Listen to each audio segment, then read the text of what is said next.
আপনার নামটা একটু বলবেন? রুমানা ইসলাম। রুমানা ইসলাম, ডাক নাম? রুমা। ফাইন। আপনার আনুমানিক বয়স? 30-এর উপর। 30-এর উপরে হবে। আপনি কোথায় থাকেন বর্তমান? থাকছেন কোথায়? যাত্রাবাড়ি 4 নম্বর গেট, বিবির বাগিচা।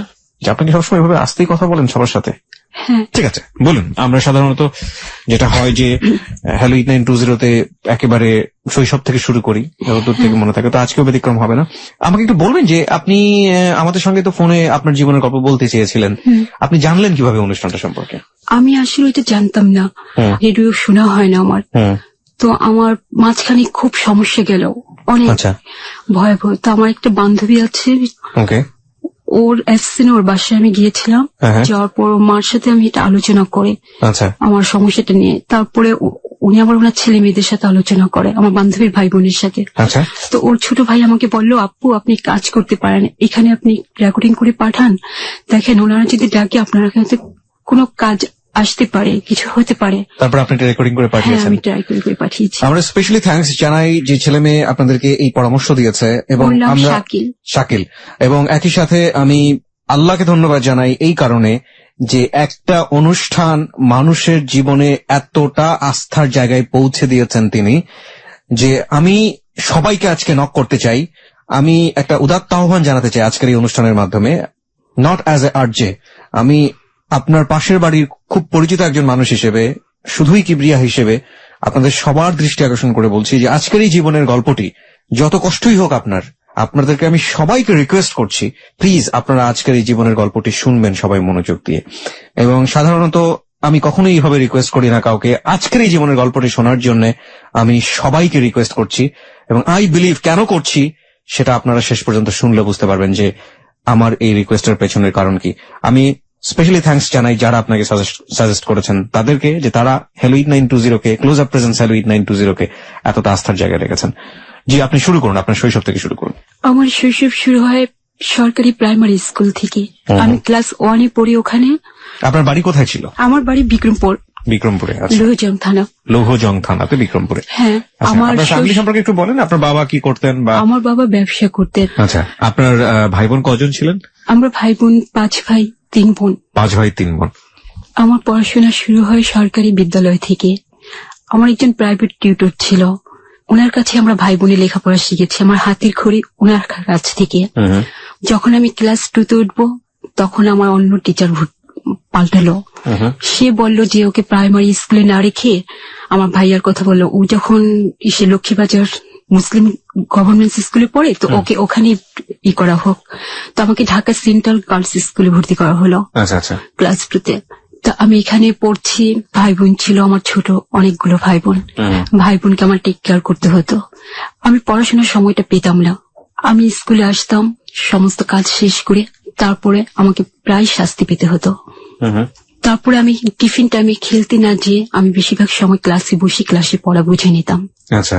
কিন্তু যতই পড়ার অনীহা থাকুক বা পড়তে না পারি, আমার 5 নম্বরটা উঠতো। এইভাবে আমি স্কুলে 5 পর্যন্ত পড়াশোনা করি। তারপরে আমি চলে যাই ঢাকা গ্যান্ডারি স্কুলে। বড় ভাই ছিল, সে আমার থেকে 7 বছরের বড়।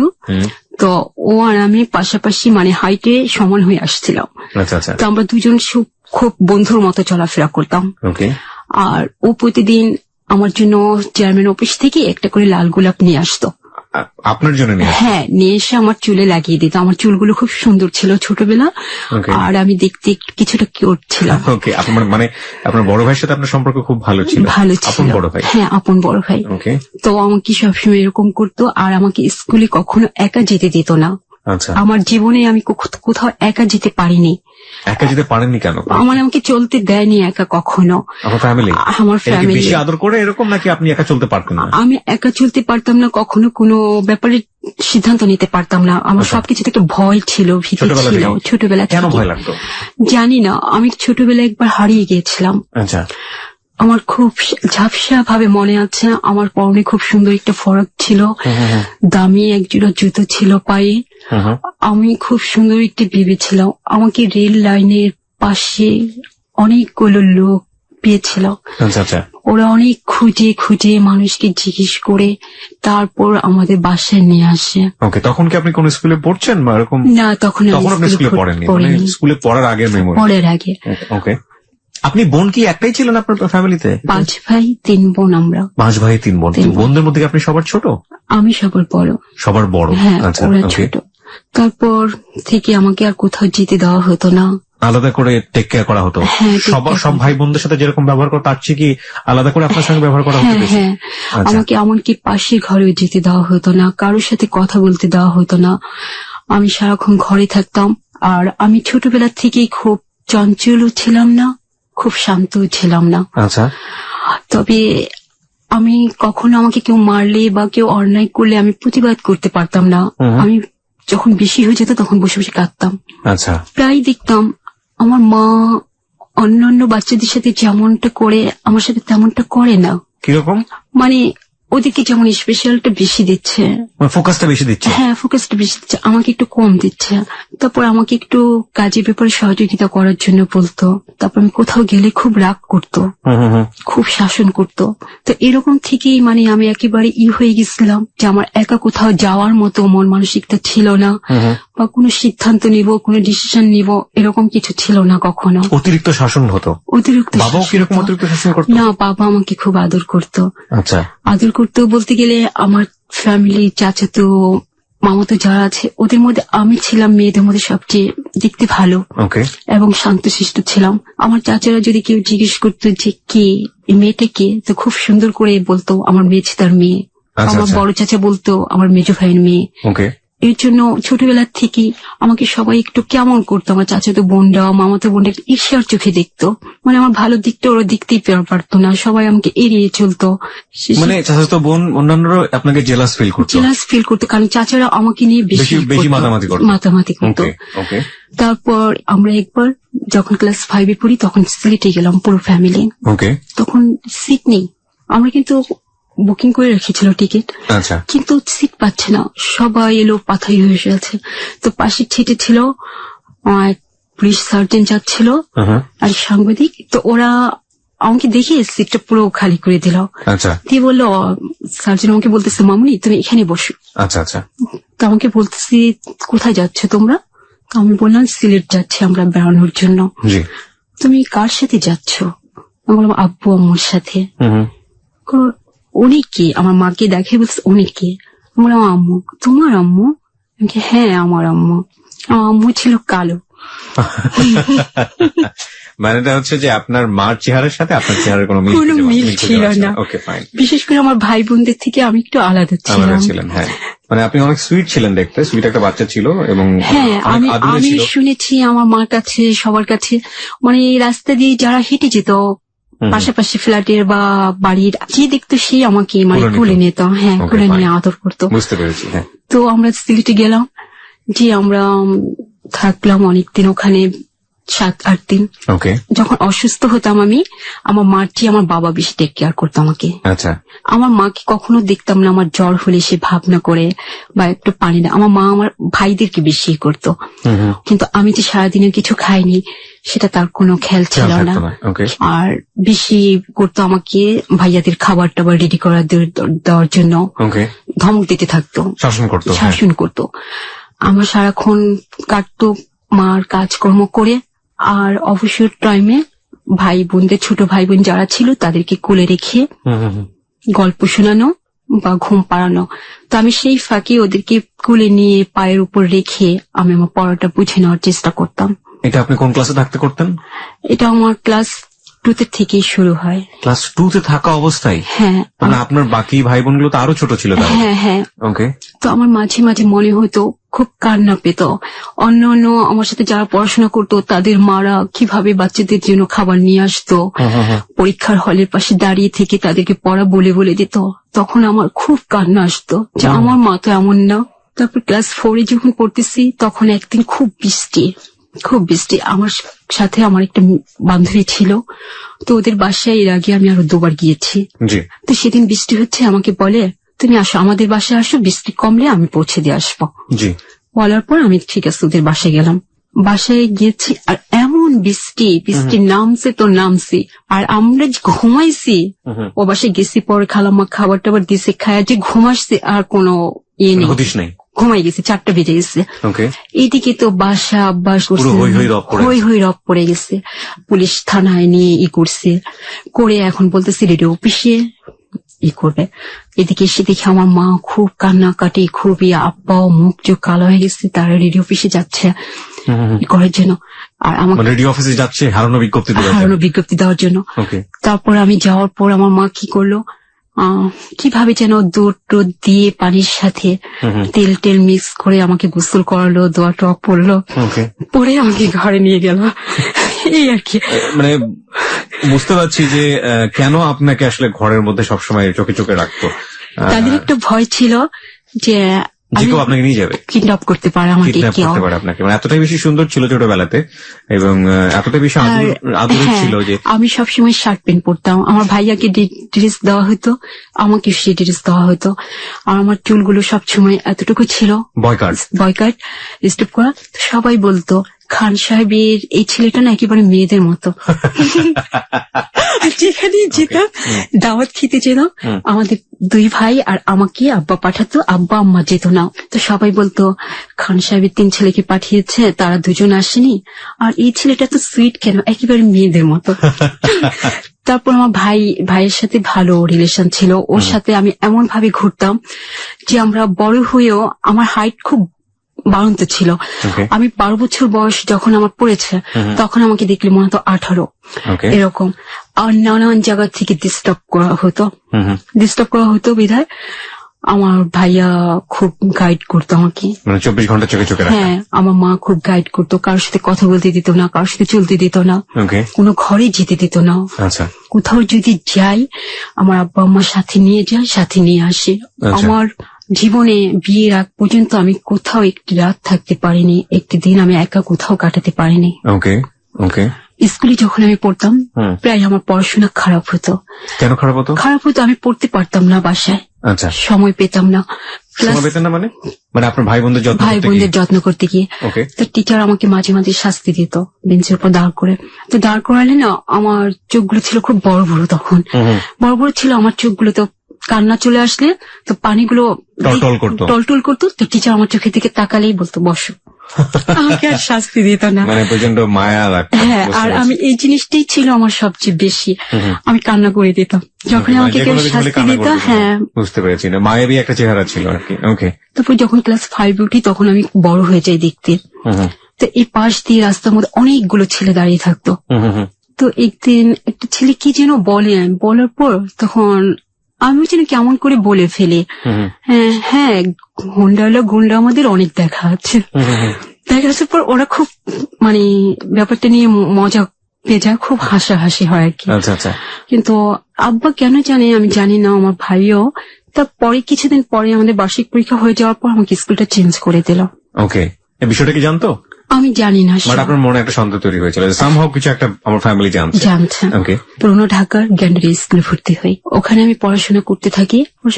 আমার অনেক জায়গা থেকে বিয়ের প্রপোজ আসে। হঠাৎ করে আমরা যে বাসাটা ছিলাম, আমাদের রুমের পাশে ভার্সিটির 4টা ছাত্র আসে এক রুমে। ওদেরকে বাড়িওয়ালা বাসা ভাড়া দিতে চায় না, ব্যাচেলার বলে, কিন্তু ওরা খুব রিকোয়েস্ট করে ওই রুমটা ভাড়া নেয়। তো 4টা ছেলে, আমার আব্বা আম্মা খুব নার্ভাস ফিল করতো সবসময়। তো আমাকে বলছে যতটা সম্ভব ওদের সামনে যেন না যায়। আপনাকে এটা বললো? হ্যাঁ। তো একদিন আমি বাথরুম থেকে মুখ ধুয়ে বের হচ্ছে, এই টাইমে একটা ছেলে আসে, তাকে 1 বোতল পানি দেওয়ার জন্য। মানে উনি পানি চাই আপনার কাছ থেকে? হ্যাঁ, আমার কাছ থেকে পানি চায়। দিয়ে এসে আমি ঘরে খুব রাগ দেখালাম যে আমি গিয়েছি এখন বাথরুমে, ও কেন যাবে পানি আনতে। এটা কি কমন বাথরুম ছিল আপনার? হ্যাঁ। ওকে, ফাইন। আমি একটু জানতে চাই, তখন আপনি কোন ক্লাসে পড়ছেন? 9-এ উঠেছেন। ওরা খুব ভালো বিহেভিয়ার দেখাচ্ছে, কোনো খারাপ কিছু নেই। আমার মার সাথে খালাম্মা করে কথা বলছে, এমনকি কোনোদিন বলছে খালাম্মা আমরা আজকে কিছু রান্না করিনি, আপনি কি রান্না করেছেন। মানে আপনাদের সাথে একেবারে মিশে যাচ্ছে। তো আমার মাও খুব পছন্দ করছে ওদের, ভাইয়াও পছন্দ করছে, ভাইয়াও তখন ভার্সিটিতে পড়ে। তো একই সাথে পরে ওদের সাথে গল্প টল্প ভালো হয়। তো আমি জানলাম ভাইয়ার মাধ্যমে যে ওর নাম অরুণ, ওরা ভালো ফ্যামিলি, ওর বাবা ডাক্তার, ওর বড় ভাই ইঞ্জিনিয়ার, আর পুরো ফ্যামিলিটি শিক্ষিত ফ্যামিলি। ওর ফ্যামিলি কোথায় থাকতো? বিক্রমপুরে। ওকে। আর ও এখানে থেকে পড়াশোনা করছে। ওকে, আমরা রুমানা তারপর এখানে আবার ওদের কিছু পরিচিত লোকজন আসে, যে মেয়েগুলো ছিল আমার বান্ধবীর বান্ধবী। ওকে। তো ওই মেয়েটার মামাতো ভাই জসিম থাকতো। ও আচ্ছা, অরুণদের সাথে থাকতো। আচ্ছা। তো অরুণদের রুমে আসতো, আসে খুব গল্প টল্প করতে করতো। তো আমার বান্ধবী একদিন শিউলি আসলো, শিউলি বলতেছে এটা তো আমার বান্ধবী। তাই নাকি, তাহলে ডাক, আমরা একসাথে গল্প করে। ওকে। তো ওরা আমাকে ডাকি, আমি যাই না। তো এভাবে আমি দেখতেছি অরুণ ছেলেটা আমাকে যখন তখন মানে কিছু একটা বলতে চাচ্ছে। আপনাকে ফলো করছে। একদিন গ্রামের বাড়িতে যাবে সে, আমি তখন রান্নাঘরে, তো সে যেমন আমার আম্মাকে বলতে আসছে, খালাম্মা আমি দেশের বাড়ি যাচ্ছি। সে আমার দিকে তাকিয়ে বলতেছে আমি দেশের বাড়ি যাচ্ছি 2 দিনের জন্য, 2 দিন পর আমি আসবো। তার কিছুদিন পর পহেলা বৈশাখ, তার বন্ধুরা সবাই বাজার টাজার করে সেদিন আমার মাকে বললো যে খালাম্মা আমাদের সময় দিতে হবে, আজকে আমরা রান্না করবো। আম্মা বললো ঠিক আছে তোমরা রান্না করে নাও। তো ওরা রান্না করছে, ওদের বাসায় গেস্ট আসছে, আমাদের ঘরেও খাবার দিয়ে গেছে। প্রিয় শ্রোতা, আমি আপনার থেকে একটা বিষয় একটু নোট করতে চাই। গল্পের মাঝখানে আমি আমার যে অতিথি রুমাকে থামিয়ে দিয়ে আপনাদেরকে একটু নোট করছি, একটু দৃষ্টি আকর্ষণ করছি। আজকে যে গল্পটা এখানে এই ভদ্রমহিলা বলতে এসছেন, তিনি রীতিমতো কত বড় যুদ্ধ করছেন এই মোমেন্টটাতে, এই সময়টাতে, যে 2 ঘন্টা তিনি স্টুডিওতে দিচ্ছেন, 2 থেকে 2.5 ঘন্টা। যারা আজকে তাকে মনোযোগ দিয়ে শেষ পর্যন্ত শুনবেন তারা বুঝতে পারবেন যে উনি এই 2 থেকে 2.5 ঘন্টা মানে যে কোনো যুদ্ধ জয়ের চেয়ে কম বড় ঘটনা না, এই 2 থেকে 2.5 ঘন্টার সময় এই স্টুডিওতে দেয়া। কেন এই কথাটা আমি বলছি সেটা আপনারা শেষ পর্যন্ত শুনলে বুঝতে পারবেন, এবং এটা আমি শেষে রিভিল করবো। এবং সবাইকে আমি পার্সোনালি বারবার রিকোয়েস্ট করছি আজকের এই হ্যালো 920 শেষ পর্যন্ত শোনার জন্য, এবং আমি সবার কাছ থেকে 2 ঘন্টার সময় আজকে চেয়ে নিচ্ছি, প্লিজ লিসেন দ্য স্টোরি। ওকে, বলুন। রান্না করলো তারা? রান্না করে হ্যাঁ খাবার দিয়ে গেল। আমাদের সেদিন ওর বোন আসছিল, 2 বোনকে, আমার সম্ভবত অরুণ ওর বোনদেরকে আমার জন্য নিয়ে আসছে। আচ্ছা। ওরা 2 বোন এসে আমাদের রুমে আসলো। আচ্ছা। হ্যাঁ, তোরা 2 বোন আমাকে দেখলো, আমার নাম জিজ্ঞেস করলো, কিসে পড়ি, কি করি ইত্যাদি জিজ্ঞেস করলো। জিজ্ঞেস করে ওর ভাইকে বললো ঠিক আছে। এইভাবে ছেলেটা পরে আমাকে একদিন সরাসরি প্রপোজ করে ফেললো। কিভাবে? যে আমি তোমাকে কিছু কথা বলতে চাই, তুমি কি শুনবে কিনা। বলে আমার তো তেমন সময় নেই, আপনি কি বলতে চান জাস্ট এখনই বলে ফেলেন। তো আমাকে বললো আমি তোমাকে পছন্দ করি, তোমার কি এরকম কিছু অনুভূতি হচ্ছে কিনা। তো বললাম না। তো কেন? আমি না, আমি সব কিছু ভাবি না কখনো। তারপরও মানে লোকটা এইভাবে কথা বলতে থাকলো, কিছুদিন পর পর কথা বলতে থাকলো। আমি এক সময় দুর্বল হয়ে গেলাম ওনার প্রতি ভিতরে। আপনার তো রেস্ট্রিকশন ছিল তার সাথে কথা বলার, আপনি কিভাবে কথা বলতেন? দেখা যেত আমি কাজ করছি রান্নাঘরে, ওই টাইমে উনি চলে আসছে, চলে এসে 2টা কথা বলে ফেললো। এরকম ভাবে ছিল। তো এইভাবে বলতে বলতে সব সময় এক সময় বললো যে দেখো আমি তোমাকে ভালোবাসি, প্রচন্ড ভালোবাসি, তুমি কেন আমাকে অ্যাভয়েড করছো। বললাম দেখেন আপনি যা ভাবছেন তা হবার নয়, আমার ফ্যামিলি আপনার ফ্যামিলি থেকে অনেক দূরত্ব। কিন্তু উনি তখন পড়াশোনা করছিল, এদিক থেকে আমার বিয়ের জন্য নানান জায়গা থেকে প্রস্তাব আসতেছে। তারা বিয়ের জন্য আমাকে চাপ দিচ্ছে। তখন বলতে পারছি না যে আমি এই ছেলেটাকে আমি পছন্দ করি মনে প্রাণে। আবার ছেলেটাকে আমি বিশ্বাস করতে পারছি না, কেন আমার ভিতরে একটু সবসময় ভয় কাজ করতো। আমার নিজের থেকে কিছু বলার বা ভাবার মতো আমার কিছু তৈরি হয়নি কখনো। কনফিউশনে থাকতাম। একটা জিনিস বুঝতে পারছি যে ছোটবেলা থেকে এত বেশি শাসন এবং এত বেশি রক্ষণশীল পরিবারের মধ্যে বা পরিবেশের মধ্যে বড় হয়েছেন যে নিজের যে একটা ব্যক্তিত্ব বা মানে ডিসিশন মেকিং যে পাওয়ার নিজের মধ্যে তৈরি হয় নিজের পার্সোনালিটিতে, সেটা আপনার মধ্যে ছিল না, কখনো ছিল না। তারপর আমার মা যেন কিভাবে জানতে পারে বিষয়টা, আমার মা আমাকে প্রশ্ন করে। তো আমি বললাম যে ও আমাকে এসব কথা বলেছে, একদম যা যা বলে সব বলে দিলাম। বলে দেওয়ার পর আমার ভাইয়া বলে যে ওকে জিজ্ঞেস করতে বলো, ও যদি বিয়ে করে এই মুহূর্তে করবে, আর যদি না হয় কখনো যেন ওর পিছনে ঘুরঘুর না করে। মানে ছেলেটাকে বলতে বলে নাকি আপনাকে বলে? ছেলেটাকে বলতে বলে। তারপর আমি একদিন আবার কথা বলার সুযোগ হলো, তখন আমি বললাম আপনি কি আমাকে বিয়ে করতে চান? হ্যাঁ, আমাকে বিয়ে করলে আপনি আমাকে এই মুহূর্তে বিয়ে করবেন। আপনার ভাই যেটা বললো আপনি সেটাই কোট করেছেন? সেটাই বললাম। আর যদি এই মুহূর্তে আমি না করি আমাকে কখনো আমার পিছনে আর আসবেন না। আমার পড়াশোনা শেষ করতে হবে, আমার ইচ্ছে আমি মাস্টার্স কমপ্লিট করে বাইরে যাব পিএইচডি করার জন্য, আমার ফ্যামিলির সবার ইচ্ছে। আমি সবাইকে যাওয়ার আগে আমি জানিয়ে এনগেজমেন্ট করে যাব, তারপরে এসে বিয়ে করব। কিন্তু আমার ফ্যামিলি এটাকে অ্যাকসেপ্ট করেনি। আপনার ফ্যামিলির সাথে ওনাদের ফ্যামিলির একটা বড় ইকোনমিক ডিসটেন্স ছিল। হ্যাঁ, আমি ওকে বলে দিলাম যে না, আপনি আমার পিছনে আর ঘুরঘুর করবেন না প্লিজ। তারপর একদিন আমি আমার চাচার বাসায় যাচ্ছিলাম, আমার ভাইয়ার এক সিনিয়র বন্ধুর সাথে আমার দেখা হয়ে গেল। সে আমাকে তুই করে বলতো। তো আমি তার সাথে দেখলাম ওই দোকানের মধ্যে আরেকটা লোক তার পাশে দাঁড়িয়ে আছে। সে দেখতে একটু মাস্তান মাস্তান টাইপের। আসলে বলে আমি চলে গেলাম। কিছুদিন পর ওই লোকটাই আমার ভাইয়ার সিনিয়র ফ্রেন্ডের সাথে আমাদের বাসায় আসলো। আচ্ছা। তো এইভাবে 2-3 দিন আসলো, ভালো। আসার পর আমাদের ফ্যামিলির কি যেন একটা সমস্যা হয়ে গেল। সমস্যা হয়ে যাওয়ার পর ওই লোকটার হেল্পের দরকার পড়লো, যেহেতু লোকটা সন্ত্রাস। আসে সমস্যাটা সমাধান করলো। মানে আপনাদের ফ্যামিলির একটা হেল্পের দরকার পড়েছিল? কি ধরনের হেল্প ছিল এটা? এটা আমার সম্ভবত আমার ভাইয়ের সাথে কোথাও মারামারি হয়েছিল, এবং এই যিনি সন্ত্রাসী ছিলেন তার হেল্প নিয়ে এটা আপনারা সমাধান করলাম। ওকে। তারপর লোকটা প্রস্তাব দিল আমাকে বিয়ের জন্য। আমার ফ্যামিলি এটা গ্রহণ করলো না, রিজেক্ট করলো। কিন্তু ওই লোক পিছন ছাড়লো না। এভাবে 3 বার প্রস্তাব আসলো। এর মধ্যে ওর সাথে আমাদের ফ্যামিলি খুবই ক্লোজ হয়ে গেছে। এই মাস্তান ছেলেটার সাথে কি নাম ছিল ওর? মালিক। ওকে। ক্লোজ হওয়ার পর আমাকে সে বলল যে আমি তোমাকে পছন্দ করি, আমি তোমাকে বিয়ে করব। আপনাকে সে বলে দিল? ওকে। আমি বললাম যে দেখেন, আমার তো আপনাকে পছন্দ না, তোমার পছন্দটা বড় নয়, আমি যে তোমাকে পছন্দ করেছি এটাই বড় কথা। উনি আসলে আপনাদের ফ্যামিলিতে ক্লোজ হলেন সেটা বড় বিষয় না, তার চেয়ে বড় বিষয় হচ্ছে উনি কি আশেপাশে কোথাও থাকতো? হ্যাঁ। কোথায় থাকতো? উনি ক্যান্ডারি এলাকায় থাকতো। ওনাদের কি ওখানে লোকাল বাড়ি ঘর বা এরকম কোনো কিছু ছিল? না, লোকাল। কতটুকু জানতে পেরেছিলেন ওই সময়টাতে? কতটুকু জানতেন তার সম্পর্কে? ওই সময় জানতাম সে বাড়িওয়ালা। ওকে। বাড়িওয়ালার সাথে কি করতো সে? কোনো কিছু করতো? পেশায় কোনো কিছু ছিল? বলতো কন্ট্রাক্টারি করে। আচ্ছা, ঠিক আছে। মালিক নাম। তারপর মানে আমার অনেক জায়গা থেকে বিয়ের প্রপোজ আসে। আসার পর এই লোকটা জানি কিভাবে ভেঙে ভেঙে দেয় বিয়েগুলো। ততদিনে অরুণের সাথে কি হয়েছে? ততদিনে অরুণের সাথে আমার কোনো যোগাযোগ নেই। অরুণ কি চলে গেছে আপনাদের ওখান থেকে? হ্যাঁ, ওরা চলে গেছে আমার মিরপুর। ওকে। তারপর একদিন আমার ভাইয়ার একটা খুব ক্লোজ ফ্রেন্ড ছিল, ও আমাকে নিজের বোনের মতো আদর করতো। একদিন আমি অরুণের গল্পটা বললাম ওই ভাইয়াকে। বলার পর বলে তুমি আসলে একটা বোকা মেয়ে, তুমি আসলে সত্যিকার জিনিসটা বুঝতে পারো না, চেনো না। তো আমি বললাম আপনি কি বলছেন যে সে রাইট ছিল? অবশ্যই রাইট ছিল। রাইট ছিল কিনা তোমার কাছে কি তার কোনো ঠিকানা আছে? আমি বললাম হ্যাঁ, ঠিকানা আছে। তুমি ওখানে একটা চিঠি দাও। তো আমি শুধু এতটুকুই লিখেছি চিঠিতে যে রোমানা, আমি আপনাকে দেখতে চাচ্ছি। আচ্ছা। তো সেই চিঠিটা সে পেয়ে সে চলে আসছে অলরেডি আপনাদের বাড়িতে। হ্যাঁ, সে আমাকে বলতেছে তুমি কি এখন ভুলতে পারছো আগে এগুলো ক্ষোভগুলো? এখন কি সহজ হতে পারো? তো আমি বললাম সহজ হতে পারে একটি কারণে, আপনার পড়াশোনা তো অনেক গ্যাপ যাচ্ছে আর এক জায়গায় স্টপ হয়ে আছেন। ওদের পরীক্ষা হয়নি, পরীক্ষা স্টপ হয়েছিল। তো আমি এখন ভাইয়া বলছে যদি বিয়ে হয় এর মধ্যেই হবে, আর না হলে আমার একটা প্রপোজ আসছে সেখানে বিয়ে হয়ে যাবে।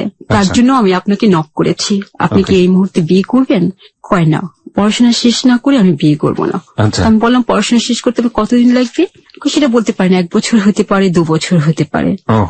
তুমি যদি তোমার ফ্যামিলিতে বেশি বোঝা হয়ে যাও তাহলে আমি তাদেরকে এতটুকু বলতে পারি তোমার যা খরচ সব আমি বেয়ার করব এবং পড়াশোনার দায়িত্ব আমি নিব। ওকে। তো আমি বললাম আপনি নিতে পারেন, কিন্তু তারা তো সেটা নেবে না, মেনে নেবে না, কোনো ফ্যামিলি এটা মেনে নেবে না। বললো যে আমার জন্য আর 1 থেকে 2 বছর অপেক্ষা করতেই হবে। তখন বললাম যে না, এটা সম্ভব হবে না, আমার ফ্যামিলি কখনোই মানবে না। তখন সে শুধু একটা কথাই বলল যে বালিকা বুঝে না সে কতটুকু জ্বলে এবং কতটুকু জ্বালায়। ঠিক আছে, তোমার কথাই রাইট, তুমি যাও ভালো মনে করো। সে কথা বলে আমাদের বাসা থেকে বের হয়েছে। ওই টাইমে মালিক আসছে আমাদের বাসায়, অরুণকে দেখছে আমার সাথে কথা বলতে। আচ্ছা। কথা বলতে দেখে মালিক আমাদের বাসা থেকে অরুণ বের হওয়ার আগেই চলে গেছে। মালিক ও হয়তো সম্ভবত এমন কিছু বলছিল অরুণকে যার জন্য অরুণ আর এই পথে আসেনি। তারপর মালিকের সাথে বিয়েতে তো আমরা রাজি হচ্ছিলামই না, কিন্তু আমাদের ফ্যামিলির এমন একটা পজিশন চলে আসছিল তখন যে ওর কথার বিরুদ্ধে যাওয়ার মতো কোনো ছিল না। কেন এরকম হবে? মানে সেটা মাস্তান ছেলে, আপনার ফ্যামিলি তো ইকোনমিক ভাবে স্টেবল ছিল, কিন্তু বিরুদ্ধে যেতে পারবে না। কেন পারবে না? সে আমার ভাইকে, বড় ভাইকে টার্গেট করে নিয়েছিল যে আমার সাথে যদি ওর বিয়ে না হয় ওর জীবনহানির আশঙ্কা ছিল। কেন বড় ভাইকে কেন সে টার্গেট করবে? সে আমার জন্য টার্গেট করেছিল। বড় ভাই প্রতিবাদ করেছিল যে তার সাথে বিয়ে দেওয়া হবে না। আচ্ছা। এটাই। আর আমার একটা ছোট বোন ছিল, তখন ক্লাস 6-এ পড়ে, ওকে তুলে নিয়ে যাবে। এরকম কথা আমার ফ্যামিলিকে বলেনি, আমাকে বলেছে মালিক। আচ্ছা। আর যদি এই কথাগুলি তোমার ফ্যামিলিকে তুমি জানাও তাহলে ভয়াবহ পরিণাম হবে এর চাইতে। আচ্ছা, এগুলো আপনাকে বললো? আমাকে বললো। তো আমাকে বলার পর আমি খুব চিন্তা ভাবনা করলাম যে আসলে কি করব। আমি যদি ওকে বিয়ে না করি, যদি এগুলো হয়ে যায় তাহলে আমার ফ্যামিলির অনেক ক্ষতি হয়ে যাবে, আর আমি যদি বিয়ে করি তাহলে আমার অনেক ক্ষতি হয়ে যাবে। তারপর একদিকে আমি মানে আর অমত করিনি। আপনি অমত করেননি? হ্যাঁ, রাজি হয়ে গেলাম। তো ওদের বাসা থেকে সব, ওর মা, কিন্তু আপনার ফ্যামিলি তো রাজি ছিল না। আপনি রাজি হলে তো আপনার ফ্যামিলি তখন আপনাকে কি বললো? হ্যাঁ, ফ্যামিলি তখন রাজি হলো। ফ্যামিলিকে আপনি কি বললেন? ফ্যামিলির মানে অরাজি ছিল না, আমার মা রাজি ছিল। তো আমার মা বলে যে এরকম বিয়ের আগে অনেক ছেলে থাকে, পরে ভালো তো হয়ে যায়। বিয়ের আগে মাস্তানি করে কিন্তু বিয়ের পরে ভালো হয়ে যায়। তো আমার বড় ভাই রাজি ছিল না কখনো। আচ্ছা, তারপরে যাক বিয়েটা হবে, ওদের কথা ছিল আজকে অ্যামিউজমেন্ট করবে। এখানে একটা বিষয় একটু নোট করছি প্রিয় শ্রোতা, যার জীবনের গল্প আপনারা শুনছেন রুমা, সে 30 ঊর্ধ্ব একজন ভদ্রমহিলা, এবং তার যে মানবিক গঠন ছোটবেলা থেকে, বারবারই কিন্তু বলছি, প্রচন্ড নম্র এবং নরম স্বভাবের। ও কিন্তু অতটা সাহসী না, এবং নিজের সিদ্ধান্ত নেবার যে মানসিকতা, সেটা ওর সার্কামস্ট্যান্সেস বা ওর যে সারাউন্ডিং বা ওর যে ফ্যামিলি এনভায়রনমেন্ট, ওর প্রতি যে ব্যবহারগুলো হয়েছে, সেই জায়গাটি থেকে ওর সেলফ ডেভেলপমেন্ট এটা হয়নি। এবং যা যেটা ওকে যেভাবে হুমকি দেওয়া হতো, যা যেটা ওকে বলতো, ও এতটাই নরম স্বভাবের ছিল, ইনফ্যাক্ট এখনো ওই জিনিসগুলো মেনে নিত, নিজের উপরে বোঝাটা চাপিয়ে দিত। অন্য মেয়েরা হলে বা অন্য কেউ হলে হয়তো বা যেভাবে এখানে সেই ছেলেটি এই কাজটি করেছে, যে তার ফ্যামিলির উপর টর্চার করবে, অত্যাচার করবে, এবং সেজন্যই ফ্যামিলির কথা চিন্তা করে যে ছেলেটাকে তার পছন্দ না, তাকে বিয়ে করতে রাজি হয়ে যাবে, এটা আনথিঙ্কেবল, এটা অচিন্তনীয়, চিন্তা করা যায় না। কিন্তু ওর ক্ষেত্রে এটা সম্ভব এই কারণে যে ওকে আমরা নিয়ে বেশ কিছুদিন স্টাডি করেছি, দেখেছি ও আসলেই অনেক বেশি নরম স্বভাবের। কিছু মানুষ ডিফারেন্ট থাকেন সোসাইটিতে, সেই জায়গাটি থেকে আসলে কি ঘটে তাদের ভাগ্যে, আজকের এই জীবনের গল্পে শুনুন, শুধু শুনে যান। ওকে, বলুন তারপরে। ওর এঙ্গেজমেন্টের কিছু একটা বলছিলেন আপনি। এঙ্গেজমেন্ট হওয়ার কথা ছিল, ওর মা, বোন, ভাই এরা আসলো, আর কিছু লোক, শুধু জাস্ট আংটি পরিয়ে যাবে, কিন্তু কথা ছিল না কাবিন করার। আচ্ছা, আংটি পরলো, এটা আমি কাজী পাঠ নিয়ে আসলো, ওরাই নিয়ে আসলো। ওর ফ্যামিলি সম্পর্কে কতটুকু জানলেন? ওই সময়টাতে জানতেন? আপনার ফ্যামিলি জানতো না? ওর ফ্যামিলি সম্বন্ধে আমরা ভালোটাই জেনে আসছি, যে এখানে বাড়ি আছে, নিজেদের বাড়ি আছে। ও বলছে ওর বাড়ি আছে গ্যান্ডারিয়াতে বাড়ি আছে, তারপরে গাড়ির গ্যারেজ আছে। আচ্ছা, আর সে কন্ট্রাক্টর করে। তার মানে কিছু একটা দেখে এসছেন আপনারা, যে এরকম ওকে দেখিয়েছে, এই যে বাড়ি ঠাড়ি দেখিয়েছে। আচ্ছা, তারপর ওরা কাজে নিয়ে আসলো, কাপড় চোপড় সাথে করে নিয়ে আসছে, অনেকগুলো রেডি ছিল আগে। তো আমার সেদিন কাবিন হয়ে গেল। নাকি তখন ফ্যামিলি রিয়াকশন কি ছিল? তখন হওয়ার কথা ছিল না। হ্যাঁ, হওয়ার কথা। ফ্যামিলি বলছিল যে এটা হওয়ার তো এখন কথা না, এটা হওয়ার দরকার নেই, কিন্তু ওরা বুঝাচ্ছে যে এখন হলে হবে, এঙ্গেজমেন্টটা যখন হচ্ছে বিয়ে তো হবেই। আচ্ছা, তো এখন হলে হবে, পরে হলে হবে, এখন হতে সমস্যা। আপনার বাবার প্রতিক্রিয়া কি ছিল? বাবার প্রতিক্রিয়া ছিল না আগে তেমন একটা ভালো, যে ওকে বিয়ে দিব ওর কাছে। পরে সব দিক থেকে করে চুপ করে গেছেন, নিমরাজি হয়ে গেছে। আর ওই সময় বড় ভাই ছিল এঙ্গেজমেন্টে? বড় ভাই কি বলছিল? না, বড় ভাই ছিল না। বড় ভাই তখন চাকরি নিয়ে চিটাগাং ছিল, ভাবিকে নিয়ে। কিসের চাকরি করতেন? সে ব্যাংকে চাকরি করতেন। আচ্ছা, আপনারা তো 8 ভাই বোন ছিলেন, আপনার পজিশন কততম ছিল? আপনি 3 নম্বরে ছিলেন। আপনি, আপনার 2 ভাই বোন, তারপরে আমি। 2 ভাই, তারপরে হচ্ছেন আপনি। আপনার সবচেয়ে বড় ভাই যেটা, সেটা চিটাগাং সেই মুহূর্তে চাকরি করছে, এবং আপনার বোন আলাদা হয়ে গেছে। আর তার ইমিডিয়েট যে ছোট ছিল, সে ছিল ফ্যামিলিতে ছিল। তার সাথে আপনার বয়সের গ্যাপ কত বছরের ছিল? 1.5 থেকে 2 বছর। 1.5 থেকে 2 বছরের ছিল। তখন আপনি কি এসএসসি পরীক্ষার্থী? হ্যাঁ। তার মানে সে অর্থে সেও তো খুব বড় ধরনের ডিসিশন মেকার না। না। বলুন তারপর। তো বিয়ে হয়ে যায় আমাদের, সেদিন কাবিন হয়ে যায়। তো 3 মাস পরে নেওয়ার কথা। তার মানে তো আপনি অপ্রাপ্ত বয়স্ক ছিলেন, এসএসসি পরীক্ষার্থী, মানে আপনি তো বয়স হয়নি তখন পর্যন্ত আপনার বিয়ের। মালিকের সাথে আপনার বয়সের গ্যাপ কতদিন ছিল? অনেক 18 থেকে 20 বছর। 18 থেকে 20 বছর। কিন্তু তাকে বোঝা যায় না, পরে আপনি বুঝেছেন। ওকে, ফাইন, লেটস গো। তারপর কাবিন হয়ে গেল, সে মাঝে মাঝে আসতো বাসায়। তখনও তার সাথে আমার কোনো শারীরিক সম্পর্ক হয়নি, মানে আপনাদের বাসর হয়নি তখন? হয়নি। তো এভাবে যাওয়া আসতো, সেও অনেক টাকা পয়সা খরচ করে এটা সেটা নিয়ে আসতো, অনেক কিছু নিয়ে আসতো আমার জন্য, অনেক গিফট নিয়ে আসতো মাঝে মধ্যে আমার ভাই বোনদের জন্য। ওদেরকে নিয়ে মাঝে মধ্যে বেড়াতেও যেত, আমিও যেতাম মাঝে মাঝে। ওকে। তারপর একদিন বাসায় আসলো সন্ধ্যার দিকে, তখন আমাদের বাসায় কেউ নেই, আমি একা, আর আমার ছোট বোন ছিল। ঠিক এখান থেকে আমরা ফিরতে চাই 12:06 আমরা ছোট্ট একটা বিরতি নেব। ঠিক রাত 12:06 বাজার সঙ্গে সঙ্গে আমরা আবারও ফিরে আসছি। সংবাদের বিরতি নিচ্ছি প্রিয় শ্রোতা, এবং বারবারই বলছি আজকের এই জীবনের গল্প শেষ পর্যন্ত শুনে আপনি তারপরে এই অনুষ্ঠান থেকে বিদায় নেবেন। আপনাদের প্রতি আমাদের আজকের এই উদাত্ত আহ্বান, কারণ আজকের এই জীবনের গল্প আসলে কি সেটা শেষ পর্যন্ত শুনলেই আপনি বুঝতে পারবেন আজকের এই হ্যালো 8920-তে। ওকে, চলুন আমরা শুনি এবং শেষ পর্যন্ত শোনার চেষ্টা করি। রুমানের কাছে আমি ফিরছি আবারও। ফেসবুকে চলে আসুন, আমাদের ফেসবুকের ঠিকানা www.facebook.com/hello8920। আমি আবারও বলছি www.facebook.com/HELLO8920। রুমানা, তারপর? তো আমার বোনকে টাকা দিয়ে কিছু খাবার আনতে পাঠালো সে। আচ্ছা, আমার সাথে সে জোর করে শারীরিক সম্পর্কটা করলো। আমার মোটেও ইচ্ছে ছিল না। এটা সম্পর্কে আপনি কিছু জানতেন আগে থেকে? কোনো আইডিয়া ছিল আপনার? না। কোনো আপনার বাবা মা কখনো বিয়ের পরে আপনাকে বুঝিয়েও বলেনি? আপনার এমন কোনো ফ্রেন্ড ছিল না যারা আপনাকে কোনো নলেজ দেয়া? কেউ কখনো এটা বলেওনি? না। আপনি একেবারেই ওয়াকিবহাল ছিলেন না বিষয়টা নিয়ে? ওকে। সে চলে গেল। তারপর থেকে সে প্রায় আসতো, আমাকে নিয়ে যেত শিল্প মেলাতে, বাণিজ্য মেলাতে, অনেক জায়গায় নিয়ে যেত। তো আমি দেখতাম যখন নাকি অন্য ছেলেরা আমার ঘুর ঘুর করে বা আশেপাশে তাকায় আমার দিকে, তখন খুব জেলাস ফিল করে সে। খুব জেলাস ফিল? হ্যাঁ, সে জোর করে আমার হাত ধরে টেনে ওখান থেকে নিয়ে আসতো। আচ্ছা। তো এরপর সে আমাকে তাদের বাসায় উঠিয়ে নিয়ে আসে। এটাকে আপনার বাসাতে বলেই এটা করে সে? হ্যাঁ। আপনার বাসা রাজি হয়? হ্যাঁ। ওকে। কিন্তু যখন উঠিয়ে নিয়ে আসে তখন তো আমি কনসেপ্ট করে ফেলছি, আমি জানি না। আচ্ছা, কনসেপ্ট করেছেন কিন্তু আপনি জানেন না? জানি না, আর কেউ জানেও না এটা। গাড়ির থেকে নামিয়ে যে নতুন বউকে কিভাবে বরণ করতে হয়, পাটার উপর দাঁড় করিয়ে কি করে না করে, ওরাও তাই করে। কিন্তু সেই মুহূর্তে আমি জানি না কি হয়েছিল আমার, আমি হঠাৎ সেন্সলেস পড়ে, মাথা ঘুরে পড়ে যান আপনি? হ্যাঁ। তো আমাকে কুলে করে নিয়ে শোয়াই দিয়ে আসে বিছানা। কিন্তু এটা ওর বোনের জামাইরা খুব এটা নিয়ে খুব বাড়াবাড়ি করে। এটা ইচ্ছে করে বউ ঢং করে করেছে। ওদের কথা হয় কি, ওর বোনের জামাই যে দুলাভাই হয় সে আমাকে কুলে করে নিয়ে যাবে পাটার উপর থেকে, আমাকে দাঁড় করাবে। সেটা আপনি করতে দেননি বলে আপনি এই কাজটা করেছেন? আমি এই কাজটা করেছি। আচ্ছা। তো আমাকে নিয়ে ও মালিক যে রুমটা আমাকে শোয়ালো, বিছানা শুয়ে দিয়ে আমাকে বললো যে তুমি একটু শুয়ে থাকো, ইজি ফিল করো, আমি যতটা পারি ভিড় কমিয়ে দিচ্ছি। আচ্ছা। তো আমি শুয়ে আছি, হঠাৎ করে ওর বড় ভাবিটা আর ওর বোনের জামাই এমন কিছু কথাবার্তা বলছে, এমন ধরনের আচরণ, আমার খুব খারাপ লাগছে। তারপর আমাকে বলতেছে, ওর দুলাভাইটাকে বলতেছে, আপনি নতুন বউর সাথে করেন তো দেখি এগুলো, দেখি সে কিভাবে নেয়। আচ্ছা। তো আমি তো সব শুনছি, আমি তো দেখছি, আমি কিছু বলছি না। আমি ঠিক বুঝিনি কে কাকে কি বলছে?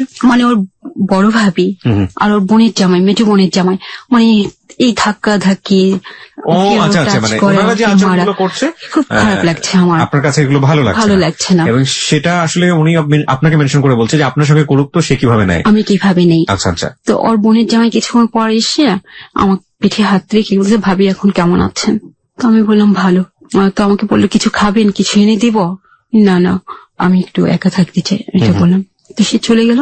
সে আবার কিছুক্ষণ পরে এসে আমাকে এমন ভাবে হাতটা রাখছে যে আমার খুব খারাপ লাগছে, আমার শরীরে খুব খারাপ লাগছে। আমি বলছিলাম যে দেখেন ভাই, গায়ে হাত দেওয়ার কোনো দরকার নেই, যা বলার মুখে বলেন, আমি উত্তর দিচ্ছি। আমি এই কথা বলাতে উনি লাফ দিয়ে এই রুম থেকে পাশের রুমে চলে গেল। চলে যেয়ে বলে, বউ তো না, এটা একটা আগুনের কুণ্ডলি নিয়ে আসছে। এবার আমার শাশুড়ি বলে, কি হয়েছে? আমি জিজ্ঞেস করলাম ভালো মতো পিঠে হাত দিয়ে যে ভাবি কেমন লাগছে, আর সে আমাকে এভাবে কথা বলে। আচ্ছা, ওকে। এটা নিয়ে ওরা খুব জোর করতেছে। আমি শুয়ে কাঁদতেছে, আমি কিছু বলতেছি না। তোমার হাজবেন্ড তখন কোথায়? সে নাই, এখানে নেই। মালিক তখন ওখানে নেই? ওকে।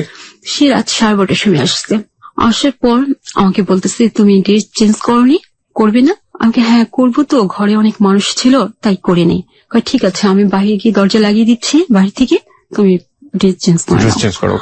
তো আমি ড্রেস চেঞ্জ করার জন্য আমি এদিকে ও হয়তো ওর মা বোনরা অনেক কিছু বলছে, আপনার সম্পর্কে আজেবাজে কথা বলছে।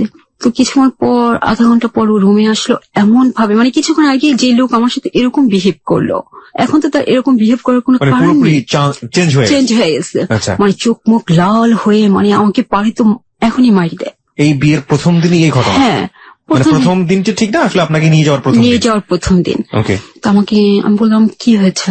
কই, তুমি কি বলছো দুলাভাইকে? তুমি অনেক বেশি বাড়াবাড়ি করো, তুমি কারো মন জয় করতে পারবো না। আমার তো কারো মন জয় করার দরকার নেই, তোমার মন জয় করতে পারলেই হয়। আমার মন তুমি জয় করতে পারবে না যদি তাদের মন জয় না করতে পারো। ওকে, তুমি এখন যে মাপ চাবে, আমি তো কোনো অন্যায় করিনি, সেসব আমি বুঝি না। তুমি এখন পায়ে ধরে দুলাভাইয়ের পায়ে ধরে মাপ চাবে। আমি বললাম মাপ আমি চাবো না, আমি কোনো অন্যায় করিনি। রাইট। সে বলতেছে অন্যায় নাই বুঝি না, ন্যায় বুঝি না, তোমাকে মাপ চাইতেই হবে। আমাকে নয়তো সে ওয়ার্ডরোব খুলে পাঞ্জাবিটা রেখে শার্ট প্যান্ট নিচ্ছে, সে এখন ঘর থেকে বের হয়ে যাবে। তখন আমি দেখলাম ঘড়ির দিকে তাকিয়ে রাত 12:15 বাজে। আমি বলতেছি আল্লাহ, মনে মনে বলছি এখন যদি সব বের হয়ে যায় সবাই তো আমাকে মৌমাছির মতো ধরবে। রাইট।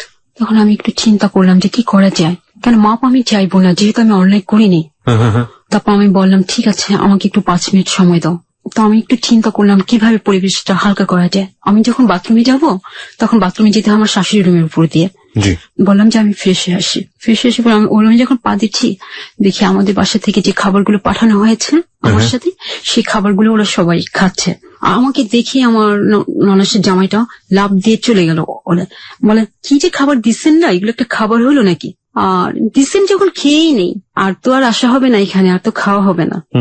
যে বউ আনছেন এভাবে বলতেছে। শুনে বললাম কেন আসবেন না, এটা একটা কথা হলো নাকি?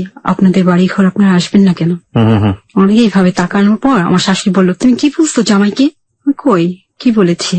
তুমি নাকি জামাইকে বলছো যে খবরদার আমার গায়ে হাত দিবেন না, মুখে বলেন। আমি কি বলেছিলাম নাকি? কই মনে নেই তো। আমার ননদের জামাই দিকে তাকে আমি বললাম ভাবিরা এরকম অনেক কিছু বলে, এত কিছু ধরতে হয় না। মানে আপনি এক ধরনের অ্যাপোলজি সেখানে করলেন। ওকে। তো আমার এই কথাতে পরিবেশটা হালকা হয়ে গেল। আচ্ছা। আমি ফ্রেশ হয়ে রুমে আসলাম। তা আমাদের বাসা থেকে অনেক ভালো ভালো খাবার দেওয়া হয়েছিল, আমিও দেখেছি। আচ্ছা। কিন্তু সেগুলো না দিয়ে ওরা এমন কিছু খাবার দিচ্ছে আমাদের দুজনকে, আমার হাজবেন্ড আর আমাকে, যেগুলো খাওয়ার মতো না। আর আমার তখন প্রচন্ড পেটে ব্যথা হচ্ছিল, কারণ আমি 4 থেকে 5 দিন আগে থেকে আমার খাওয়া দাওয়া টোটাল বন্ধ ছিল। আমি খেতে পারছিলাম না, বাসায় খুব কান্নাকাটি করতেছিলাম যে আমাকে উঠিয়ে আনে ওদের বাসায়। তো আমি বললাম প্লিজ আমি কিছু খাবো না, আমাকে জোর করো না, তোমরা খেয়ে নাও।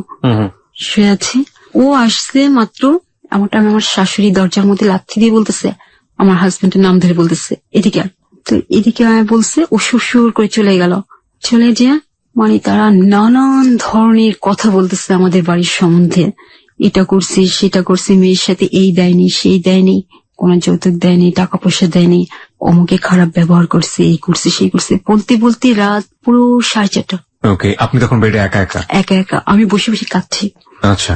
4:30 সময় সে এসে আমাকে বলে ঘুমাওনি কেন, শুয়ে পড়ো। মানে পুরোপুরি সে মানে একেবারে হিপ্নোটাইজ যেটাকে বলে, মোটিভেটেড হয়ে গেছে। হ্যাঁ, এটা দিস ইজ ভেরি ব্যাড। ওকে, বলুন তারপর। আমি শুনলাম না, আমি সারাত বসে রইলাম, বসে বসে কাঁদছি। তো ও শুয়ে ঘুমিয়ে গেল।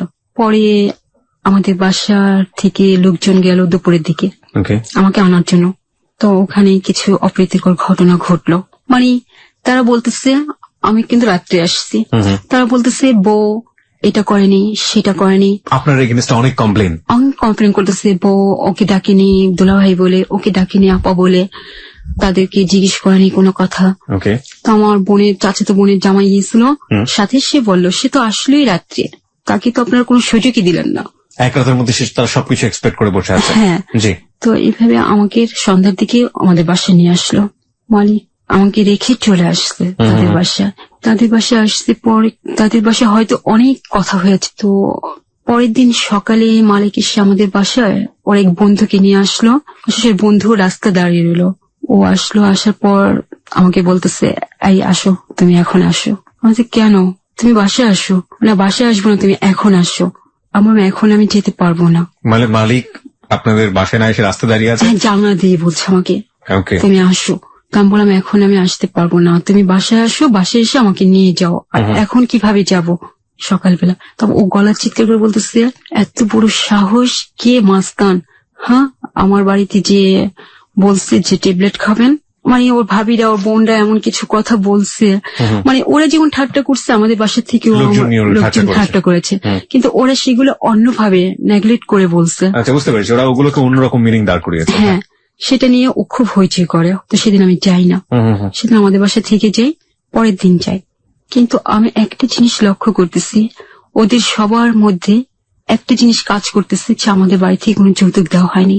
মানে সবাই যৌতুক নিয়ে অনেক বেশি। যৌতুক কি বিয়ের সময় কোন ধরনের কথাবার্তা না হয়েছিল? না না ওকে, না, তারপর ওরা এক্সপেক্ট করেছে যে আপনারা কিছু একটা দিবেন। দেব, আচ্ছা। হ্যাঁ, এরকম আশা ছিল ওদের। তো এটা নিয়ে প্রায় আমার শাশুড়ি আমার সাথে খুব ঝামেলা করতো। তো আমি বলতাম যে এরকম কথা তো আপনাদের সাথে ছিল না, আপনার ছেলে গেছে আমাকে বিয়ে দিতে চায়নি, আর এরকম কথা হলে তো বিয়ে দিতই না আমাকে। তো এটা বললেই মানে খুব খেপে যেত। আচ্ছা। তো এরকম করে করে কিছুদিন এমন ঝগড়াঝাটি হয় যে একদম অসহনীয়। তো আমার মনটা পুরোটাই খারাপ হয়ে যায়, মানে ঘরে মন বসার মতো না। তার কিছুদিন পর রোজার মধ্যে। ততদিনে কি আপনি বুঝতে পেরেছেন যে আপনি কনসিভ করেছেন এবং এটা আপনি আপনার হাজবেন্ডকে বলেছেন? হ্যাঁ, আমার প্রচন্ড বমি হচ্ছিল। আচ্ছা। আমি তখনও বুঝতে পারিনি। তোর ফ্রেন্ডরা যে আসে ওরাই জিজ্ঞেস করে ভাবি কোনো সুখবর আছে কিনা। তখন আমি কিছু বলতে পারি না, আমি বলতে পারি না। তারপরে এইভাবে চলতে থাকে। তোকে আমি বলি যে আমাকে একটু ডাক্তারের কাছে নিয়ে যাওয়া দরকার, কিন্তু ডাক্তারের ব্যাপারটা ওরা কোনো দেয় না, প্রাধান্য দেয় না। এভাবে রোজার মাসটা চলে। ও আমার ফুপি আসে আমার হাজবেন্ডের বাসায় ঈদের পর।